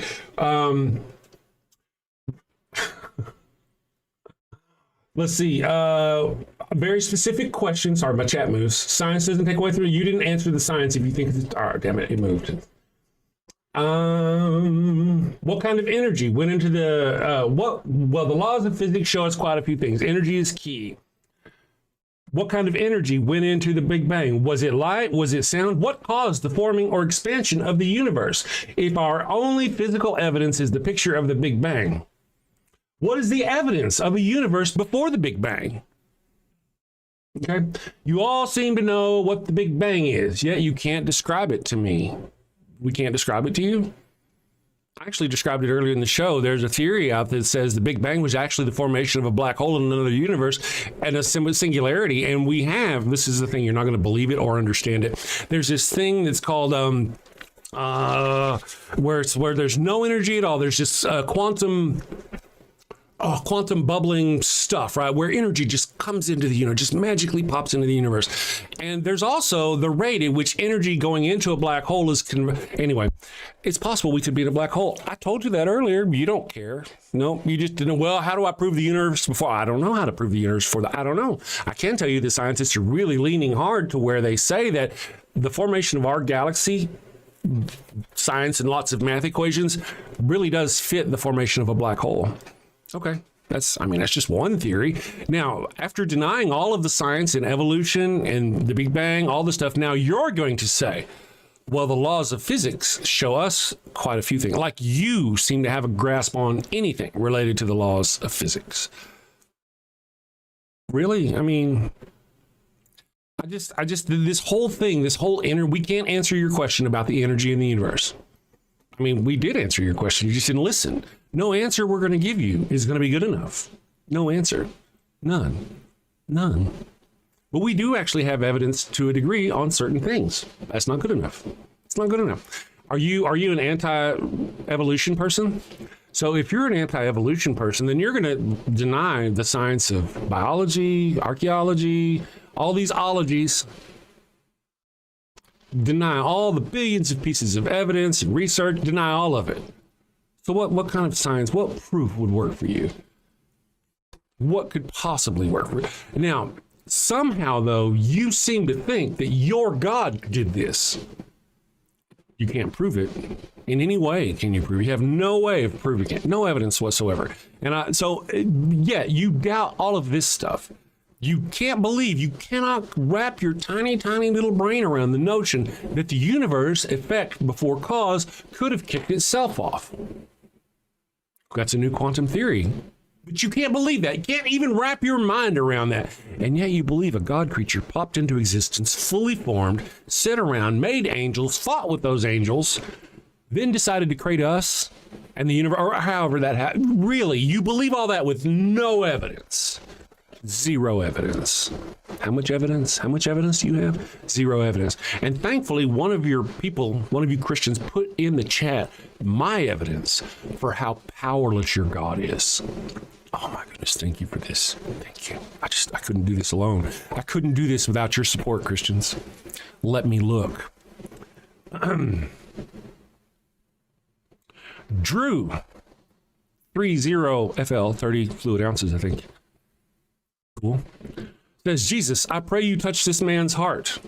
Please reveal yourself to him. Touch his mind and his heart. Fuck consent, right? Fuck my free will. Right?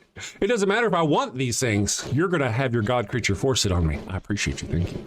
Let me continue, because I haven't even got to my point yet. Touch his mind and his heart. Most of the time you're touching our dicks. Anyway, sorry. Distract. Remove the veil from in front of his eyes and allow him to feel your presence. I hope he uses Vaseline. And then the next thing the individual says, first of all, I want to mention that you'll notice that it won't happen. It's not going to happen. Certainly not going to happen during this show. You would think. I mean, if Jesus were real and he answered these kind of prayers, you would think, oh my, I found Jesus. Jesus came to me and now I'm a Christian. No, but it won't happen. Because there's no power there. It's just a bunch of shit. It just doesn't happen, man. It doesn't happen. Anyway, then Drew, thankfully, gives me some of the best evidence. Oh, man, you're just so wonderful, man. You're so wonderful. You've provided me the proof that I mentioned earlier about how powerless your God is. Thank you. Drew says, Matthew 7:7-8, ask and it will be given to you. Seek and you will find. Knock and it will be opened to you. So that brings us back to what I mentioned earlier.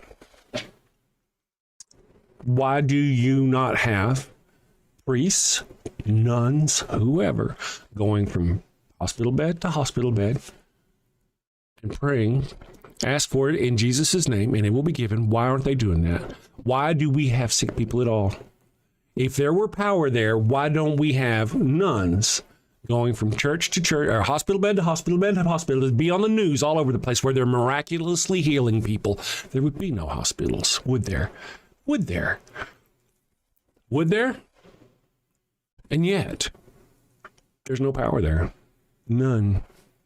If you were to leave someone to religious care instead of medical care, you would be found guilty of many crimes if that person were to die. Matter of fact, we have examples on my show of people who let their own children die because God wanted them to do a certain thing, and they did it a certain way and didn't give their baby the medicine or whatever, and the baby died. And those people went to prison rightfully so. There's no power there. None. Thank you for pointing it out. That's what I mention all the time. Jesus himself. These are red letter words, my Christian friends. Red letter words right here. And Drew even put it in here. Red letter words. Thank you, Drew, for that. Ask and it will be given to you. Seek and you will find. Knock and it will open to you. Well, how's that working out for you? Not working out for you at all? So you deny science fits your bill in some cases. I don't know. You're having a conversation with somebody else.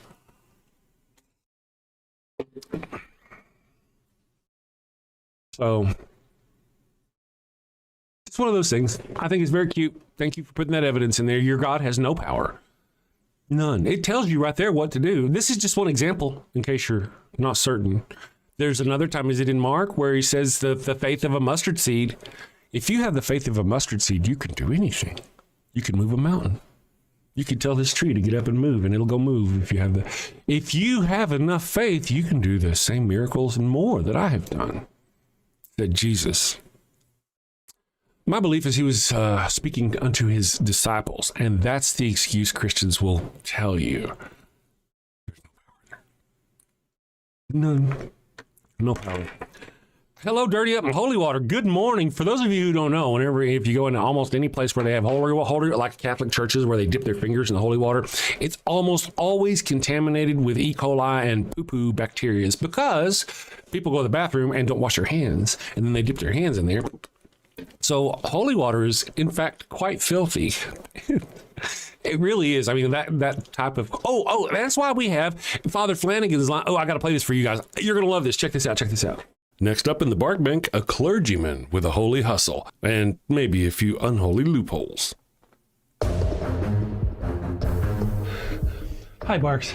Blessings and belly rubs to you all. I'm Father Flanagan, and today I'm here seeking $50,000 for 3% of my soul-saving startup, Holy Halos, the world's first, soon-to-be, church-approved condoms. Following the ways of the Lord can be hard and often require sacrifices of the flesh.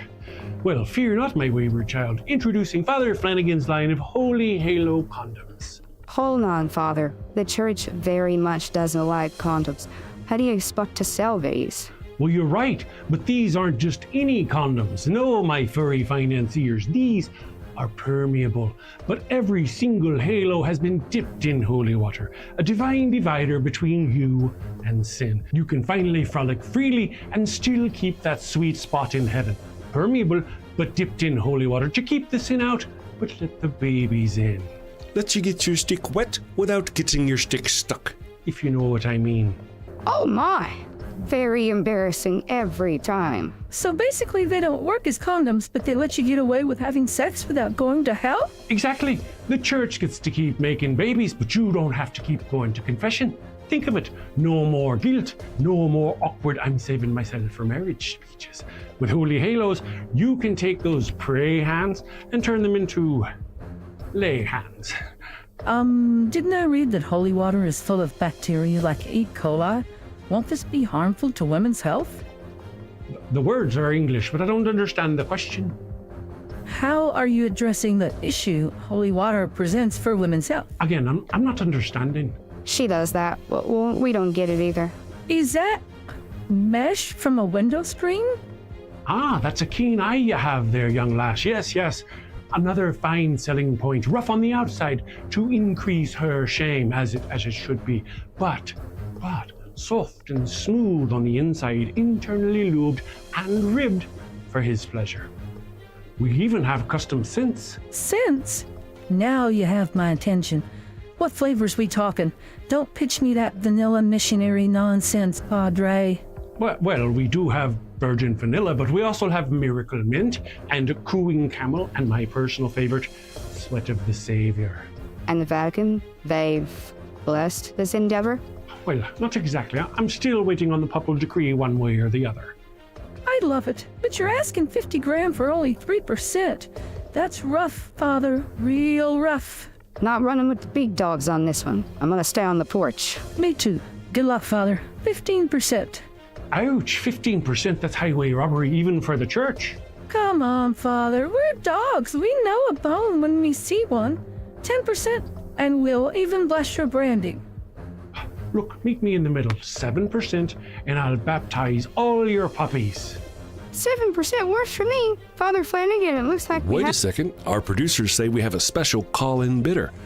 Let's get him up on the screen. Folks, we have the guardian of the sacred fire hydrant himself. Oh no. Defender of the holy tennis ball and eater of the golden kibble, Pup Oliver Poops a Lot the Fifth.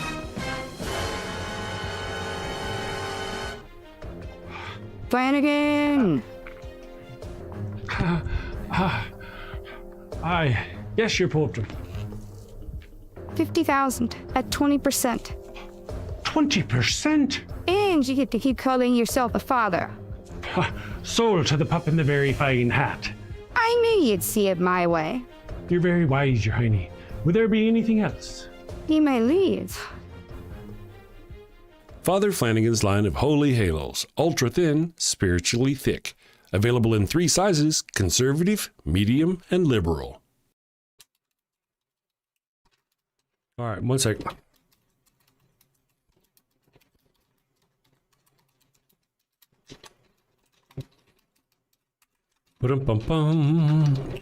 Okay, so Salty Namekin says the 7-year tribulation does not list 3 billion people getting killed. Probably doesn't. Are you being intentionally dishonest? Are you just unaware of what you're saying?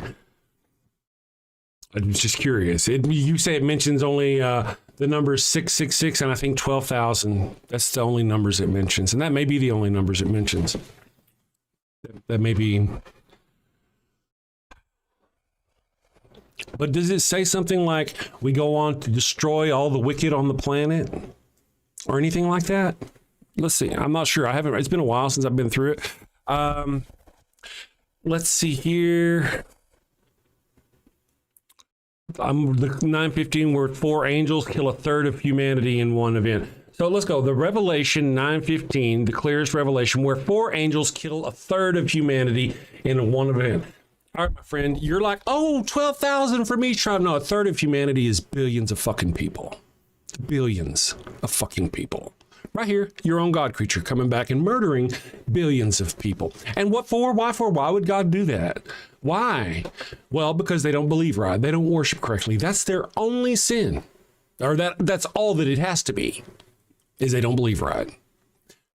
A good hunk of the ones that even the ones that do believe right don't believe enough or don't believe correctly right. They might be Christians, but they're not the right kind of Christians. You might be the right kind of Christian, but you might not be hot. Or remember, somewhere in there, Jesus says, I spit them out of my mouth because they were too cold. You have to be hot for Jesus. So even in your own sect, you have to be hot for Jesus or he's going to spit you out of his mouth. Billions of people in Revelation.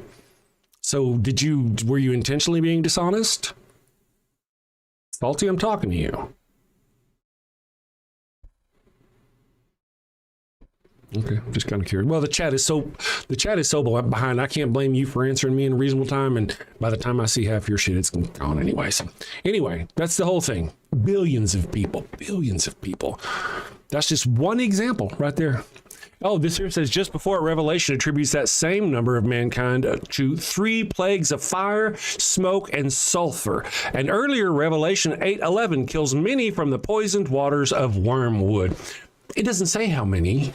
And you have kind of lied or obfuscated by saying, oh, Revelation only mentions 666 or 12,000. But you didn't mention the billions of people that your God creature slaughters. Now, I want to go back here to Matthew. Now, in Matthew, Jesus tells you how this is going to go down. He talks about this in Matthew. You know that, right? He talks about his return in Matthew. Let's go to Matthew. Matthew 13:41 and 42, Jesus says, the Son of Man will send out his angels, and they will weed out of his kingdom everything that causes sin and all who do evil.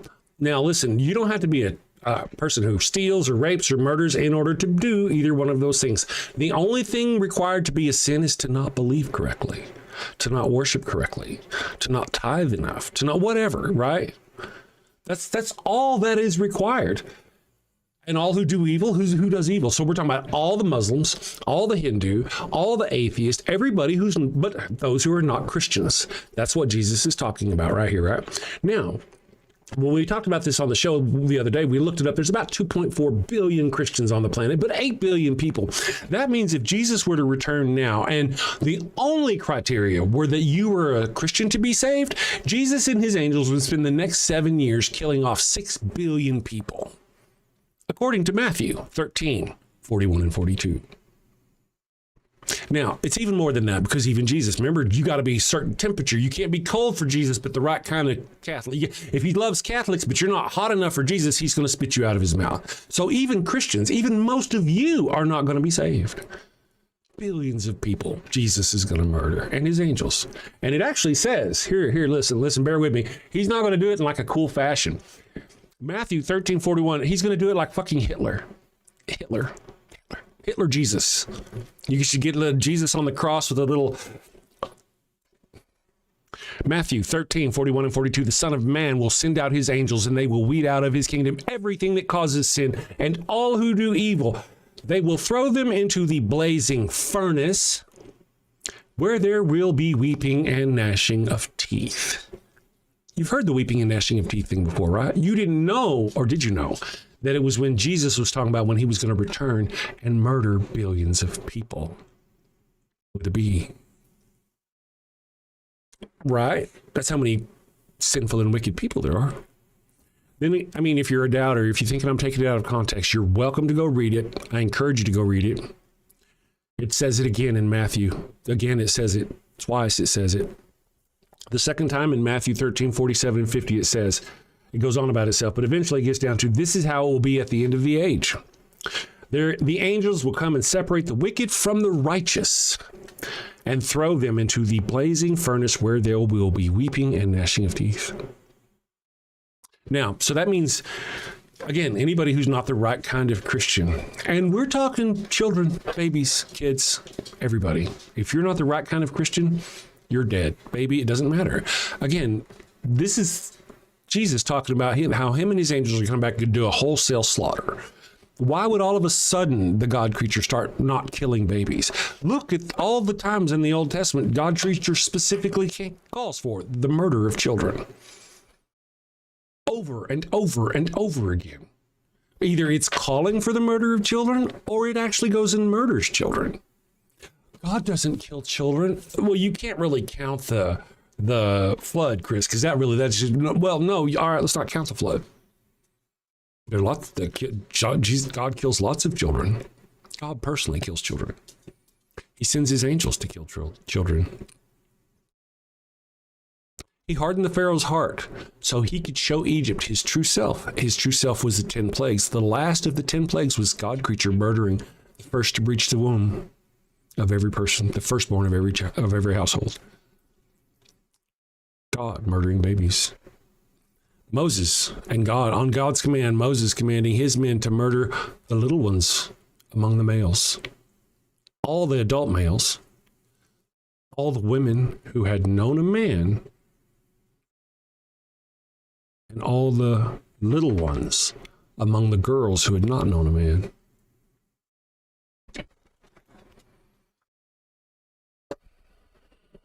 And so murder all the rest of them. Do you remember that cute little thing? Is it Psalm 126 whenever they sing the song about, it's a song, I think, if I remember correctly. Pardon me if I'm mistaken. It's a song where they sing about taking the children of their enemies by the ankles and dashing them against the rocks. Be happy when you can exact revenge. It is revenge. They were harmed in this case, my understanding. They were harmed. Their enemy had done that to them. Wait. Their enemy had taken their children and dashed them against the rocks, and their God creature didn't protect them. But yeah, I guess that happened. And now we're at the point where rather than talking peace, love, mercy, forgiveness, no. In our holy books, we're going to write down a song about how when you get the opportunity, go fuck them up and fuck them up hard. Anyway, you should go look that up. I mean, don't listen to me. I'm just some jackass on it. I am the serpent, remember? So, again, there is Jesus right there telling you he's going to murder billions of people. Now, it doesn't say, this is your little thing there. This is what you're going to escape on. I think you're going to try to, well, it doesn't say billions of people in there. No, there's no numbers in there at all. It doesn't give us a number about, but no, that's not right. Because, I mean, that's the way you handled Revelation. Revelation over the period of 7 years, they slaughter billions of people in horrific ways. Why? Is your God mercy? Is it love? Is it forgiveness, kindness? Or is it a horrific God monster that loves pain and suffering and blood and death and crying? Look what it fosters. Look in the Bible whenever it tells you, like it did in Egypt, like it tells you whenever it was talking to its people. It's like, you go and you get Pharaoh to soften his heart or get him to let your people go. But I will harden his heart so I can show you my true self. So you will know that I am the Lord. And his true self was the 10 fucking plagues.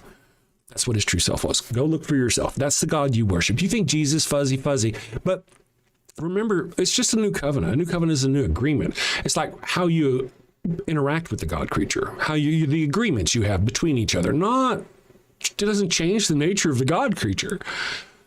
It just, the agreement you have between them. And I want to put it like this, and this might be kind of flippant, but essentially the new covenant, before the other old covenant was like, you do what I want to, or I'm going to fuck you up right now. And the new covenant is, you better do what I want you to, but I'm not going to interfere with your life. I'm going to give you the chance to do what you want to, and then I'm going to fuck you up if you don't do what I want you to do. I'm going to turn you over to this evil God creature that you've read about this whole time. It's a protection racket. You're in here, Jesus saves. Who's Jesus save me from? It's like, Vincent the fish saves. Who's he saving me from? Well, he's saving you from Tommy the dog. Tommy the dog is going to send Vincent the fish to get your ass. Unless you pay Vincent the fish some money, Tommy the dog is going to get you. So Jimmy the fish is your savior. You better go suck his dick because he's the one who's saving you from that Johnny the dog guy. Right? Is it not a protection racket? Is it not a protection racket? And you're like, Jesus loves you and he's mercy and all this, but really the whole message from Jesus is come to God through me, right? Come, believe in me and come to God through me. Right, my Christian friends? Are you out there going, oh, praise Jesus, you got your hands in the air yet? Finish the sentence, though. Finish the sentence. What's the rest of the sentence? Come through God, believe in me, or burn in hell for eternity. Remember? Every line Jesus says where he's like, do this. Love thy neighbor, or burn in hell for eternity. Do this, everything. His Sermon on the Mount. Why isn't, though, you Christians don't want his Sermon on the Mount on our schools? You always want the 10 Commandments. Anyway, his Sermon on the Mount. The whole message Jesus brings is that essentially the balls to bones is you got to be nice to people or you don't have to be nice to people. It does not matter. It does not matter. Love thy neighbor? Cool. It's cool if you do. Doesn't matter, though. Doesn't matter. If you believe in Jesus Christ and you accept him in your heart and you go to him to get to the Father, it doesn't matter, right? And Christians are out there. Right?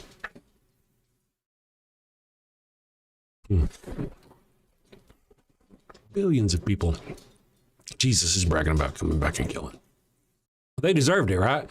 I've had Christians in the chat say that, first of all, some of them were like, well, they're demons and they're wicked. Well, I remember being a kid, man. I remember reading Revelations and talking about how this war was going to come down to earth and all the wicked. And as a kid, I wanted to be a part of that fighting on the heavenly side. And in my mind, friends, in my mind, I was fighting demons. Really, that's what it was. It was, I mean, if you'd have told me when I was a little 11 or 12-year-old boy that as I'm sitting there thinking, yeah, I want to fight for God in his holy war, if you'd have told me that part of that would be, this would be the scenario. All right, man, you're fighting for God's war. You've come back in the name of God. He's making himself known. The revelation has happened, and you're coming back and you're fighting for God because you're one of those. You go to this house, you're going to find the wicked demons, the sinful, evil ones. You kick in the door. There's a man. He's sitting there. He's got a man and a woman, and the man's got a machine gun. He's like, blah, blah, blah, blah, blah, blah, blah, at you, but the bullets bounce off of you because God is with you. So there's no fucking challenge at all. You should be ashamed of yourself at all. That the God creature who says he's going to come back and that no weapons will harm them, that's just a fucking shame that you would do that anyway. But no bullets off of you. And now it's your job to take your heavenly sword and slaughter that man. Stab. Then, of course, ignore the screams of his wife. They're wicked and sinful. They deserve this. They didn't worship Jesus. They did not accept Jesus Christ in their hearts. So they deserve this. So now take your sword to the way she's pregnant. Well, it doesn't matter that she's pregnant. We have examples where Moses himself was angry that they didn't murder the pregnant women, so you should murder her. We have precedent. Murder that pregnant woman. And then when you're done doing that, go in the bedroom, and you'll find a couple of little kids. One's probably like 11 or 12. Ignore the screams as you raise your heavenly sword up. You don't know what you're talking about, do you? You have no idea about what this is talking about when God is going to come kill the wicked. You don't know who the wicked are. You think the wicked are bad people. They're not bad people. They're not. They just don't do the thing your imaginary friend thinks they should do, according to its own text. And he's going to murder them all for it. And you get to be a part of that. You get to be part of that heavenly thing. Glorious you must feel. You must be very proud. I wonder when you get home, you'd be like, man, that was such a work day. Oh, my goodness. And then you have your little slave wife come out, because they really hate women in their Abrahamic religions. And as she's sitting there, you could set your beer on her head maybe. And you could talk about how, your ankle is sore from kicking in doors all day. You had to kick in this door, you had to kick in that door, sore fucking ankle. And then you went to this one house. And why the hell? These damn people, probably like Muslims or atheists or somebody out there breeding like rats, they had like fucking 8 or 10 kids. I gotta say, I pulled my fucking shoulder as raising my sword to whenever I don't know which one it was. Was it the 7-year-old? Or was it the 4-year-old? I don't remember, but it was one of them. I know the dad was over there shooting at me, but fuck him, right? I got to him later. But then I pulled my shoulder and my ankle hurts. Is that how you spend your evenings? I'm just being a jackass, right? I'm taking your story literally. You want God to come back, right? You're waiting for God to come back, Jesus to come back in Revelation, but you may not know what that means. How many people get killed? Good people, nice people, wonderful people. Their only sin being that they don't believe in Jesus Christ. But your Jesus is love. Your Jesus is mercy. What the Doobie Man says, Doobie Dan, all right, I'll tell you what. I got this. Cool. Wait a second. I'm just going to do this. Doobie Man says, with your belief system, why is murder and rape wrong? Well, with my belief system, I was raised in a society where those things were generally wrong. My actually, because of the modernness of my my upbringing, rape is even more wrong now than it was 50 years ago or 100. Women are less oppressed and have more rights now than they used to. Isn't it weird how morality seems to be subjective over time? Isn't that weird? Morality is subjective. It changes. I'll tell you what, what's your name? Doobie? If I go murder someone, let's start with this, first of all. In my belief system, is that how you put it? According to my beliefs. In my belief system, I only live to be 70 to 120 years tops, based on science or whatever, however long science can keep me alive, or however bad I treat myself. And that's it. That is it. I got nothing else. Nothing else. Now, let me ask you something. I have a wife and family that I enjoy spending time with. I have dogs. I've got I'm an actor. I do acting. I do theater. I've got lots of things that I do that are not God related. It has nothing to do. Do you have those things in your life? Doobie, that you do, that you enjoy, that don't have God within them? You do have some of those things. Some of them you have, it doesn't have, you like a football team or something. Don't you have anything in your life that doesn't have God in it? Well, I got things in my life that give me purpose and stuff in my life. And if I went and I murdered someone, I would get arrested, I would go to jail, and I would lose my freedom, and I would not get to enjoy these things. There are ramifications. It's wrong for many reasons. There are repercussions is one of them. It's wrong, in my opinion, because I'm a person who doesn't like to hurt people. I'm a secular humanist, where we don't like to hurt people. We think everybody should be treated equally. You say that until it's time for trans people or gay people to get equal rights, and then you're all, right? But by my belief system, a woman should have a rights to her body.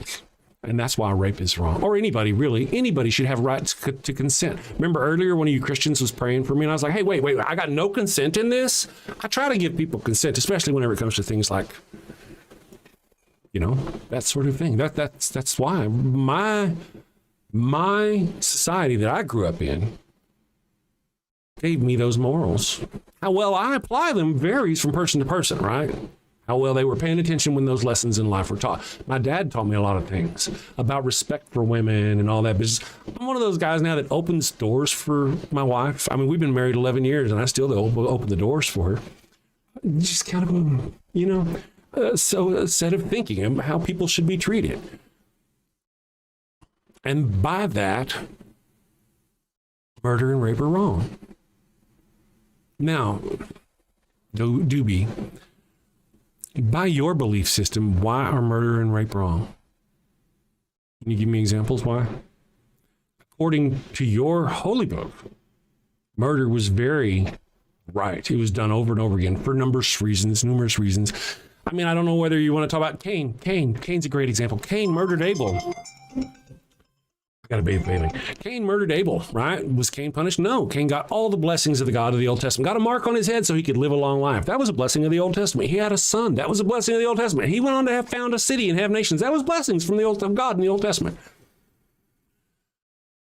God told Moses, and Moses told his people to keep the little ones among the women for themselves, for sex slaves. So why is rape wrong in your worldview, Christian? Have you never told the story about Moses and how he split the water? Have you never sit around there and go, well, they found a wagon wheel at the bottom of the ocean, so Moses, the story of Moses, have you never done those things? If you do those things, you've been worshiping a guy who ordered the murder and rape of children. That's you. So what, by your belief system, keeps you from killing people? Let me ask you, Doobie, I, as I mentioned, live in a society where I believe I have a limited amount of time, and if I fuck up that time, there will be ramifications. What in my belief system says it's wrong for me to cheat on my wife? Well, if I cheat on my wife and I get caught cheating on my wife, it'll destroy my wife and myself and my family, and it'll all, I don't want that to happen. That, by my belief system, is, you feel those things too. Surely you feel all of those things I've mentioned too. Can you not feel those things? You feel them too. Now, But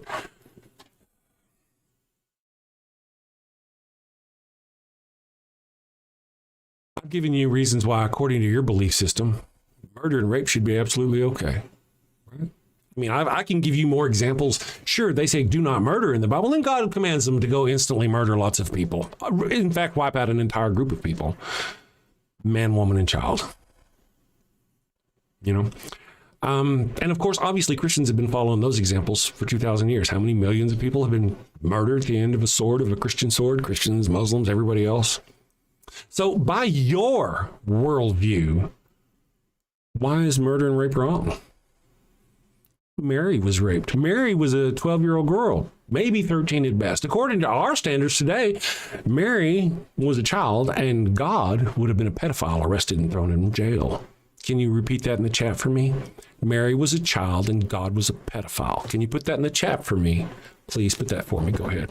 I'll wait. What? I'm waiting. No? I think I need to wrap up. I'm going on about myself. Let's see. Same tired atheist shit. Is that what you're saying? I don't think so. I think I got a new take on stuff. Yeah. So again, I mean, sin, what is sin to you, dude? What is sin to you? Listen, I tell you what, Doobie, you're talking about, oh yeah, so if you go do something wrong, you've sinned and now you're done wrong. Oh no, you've done bad. That's why it's wrong. Because murder and rape are sins. Correct? Neither murder nor rape are unforgivable sins. Neither one of them are. So that essentially says that you can go murder and you can go rape. Now, here's the key, my friend, and this is why I fully believe that as a secular humanist, I'm way more moral than you. Because if I go do either one of those things, I feel, and this is kind of, tell me if you, other people out there, that those people should be, give them reparations. You should undo, at best, the harm you've done. You should go give the money back or help the person who you raped. Well, I don't know what you would do in that situation, but you should go do those things. But not a Christian, my friend. No, not a Christian. No. You don't have to do anything for those people. The only thing you have to do, get ready to put your hands in the air, my friends. Get ready, Christian friends, are you ready? The only thing you have to do is ask for forgiveness through Jesus Christ and accept Jesus Christ in your heart and ask him for forgiveness in his name, and it will be done. Am I wrong? Am I wrong? So who's more moral? You who can go hurt people and then go to your home and apologize to your imaginary friend, and now you feel better. You're more moral than I am, somehow.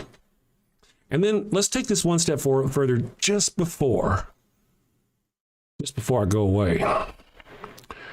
You claim to be more moral. I don't have a God right here.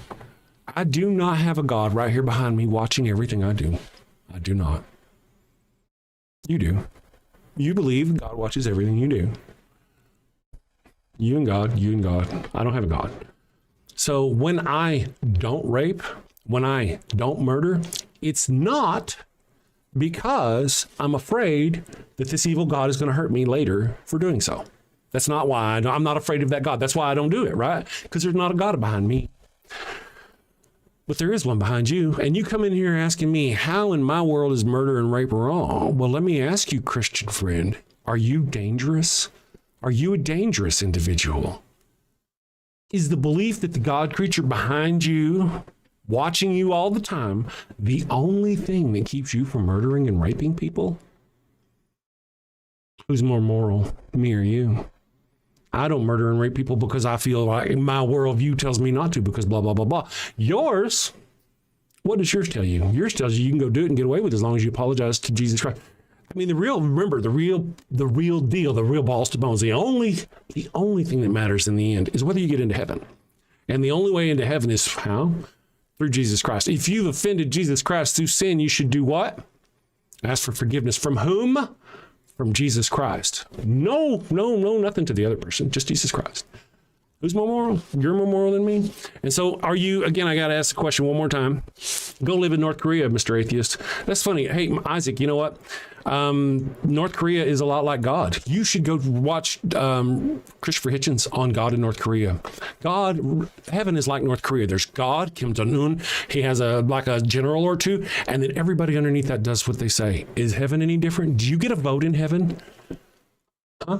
Do you get to say? Do you have an opinion in heaven? Does God listen to what you do? Is he going to change? No. Heaven is not a democracy. Heaven is like North Korea. Go live in North Korea. And pointing out that North Korea sucks just because living under Christian rule sucks doesn't make Christian rule any better. You know, if you're a woman dying in a parking lot because you can't get an abortion because Christians took over the government, and your doctor is afraid that if he gives you that life-saving abortion, he'll lose his career. Anyway, so I'm just kind of curious. I'm going to go do my thing. This whole thing, Doobie, about how, I mean, are you a dangerous person? If I lift your God creature off of your back right now, if I, through reason, showing you the ridiculousness of the religion itself, if I somehow remove the God creature from your mind, are you dangerous? To listen to you ask me if I, without a God, would go rape and murder, would you go rape and murder if you didn't have if I convince you now, is the cashier at your local convenience store safe? Is she safe? Is your neighbor's little girl playing out in the yard, is she safe? If I were to convince you that God is not real and that's the only thing that's keeping you from doing ugly things, who's more moral, me or you?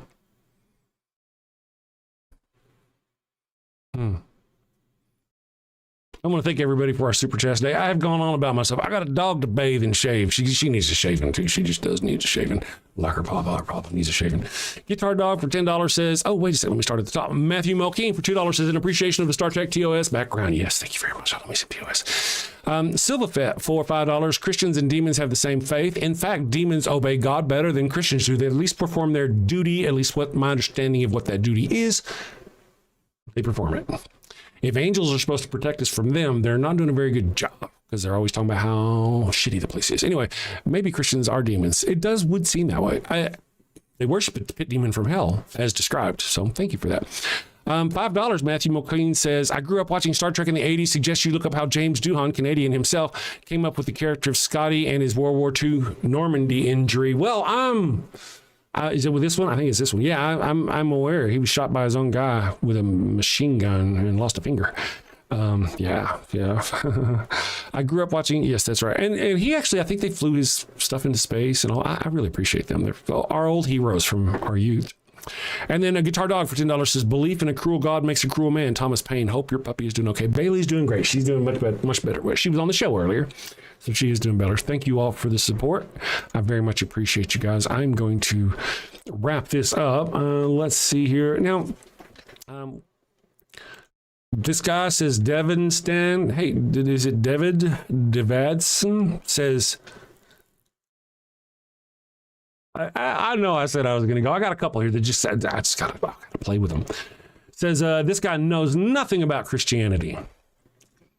He's just angry. I'll tell you what, Dev, you should go back and rewatch the video.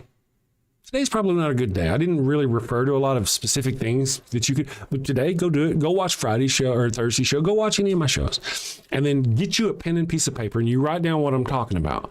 I'm talking about in Matthew 13:27. Is Jesus talking about coming back and killing billions of people?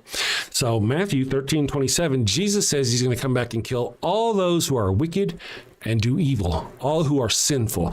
The only one who can be saved are the righteous, not the wicked. In today's current standards, that would be billions of people, would it not? With a B. If you're not a Christian, that automatically puts you into the fire. Why fire, Chris? Because when he says he's going to murder billions of people, Jesus says he's going to murder billions of people by putting them in a furnace with the weeping and gnashing of teeth, remember? So go, check, run, check, see what I know about Christianity. I dare you. I am the serpent, right? God is the one that lies to you. My friends, I am off to save the world. I hope you have a wonderful weekend if you're in the Albuquerque area. Again, I will be doing Shakespeare at the New Mexico Veterans Memorial Park here in Albuquerque, New Mexico. Feel free to come out. I will be doing Julius Caesar this evening, as long as the weather holds, and I'm sure it holds. Looks like it's going to be a beautiful night. So come out and do the thing at the place with the stuff for the people. Otherwise, sin safely, my friends. Take care. Got a house that smells like old cheese and shame. Father Flanagan's flesh candles change the game. Goat-scented thrills for your soul's delight. Light it up, baby, make your room right. When you've sinned and need to atone, light a candle and avoid the stone. Smell the goat in a holy zone. Father Flanagan, here to set the tone. Confession booths, busy, no need to stress. Light a candle and forget your mess. Gross odors vanish like sins in the wind. With each wick, guess who's your new best friend? When you've sinned and need to atone, light a candle and avoid the stone. Smell the goat in a holy zone. Father Flanagan, here to set the tone. Lamb heroes may have their day, but goat's the scent that leads the way. Clean your slate with a sniff so pure. Father Flanagan's got the cure. Turn your home into a saintly space. With every whiff, find redeeming grace. From your living room to the kitchen sink, light the gold candle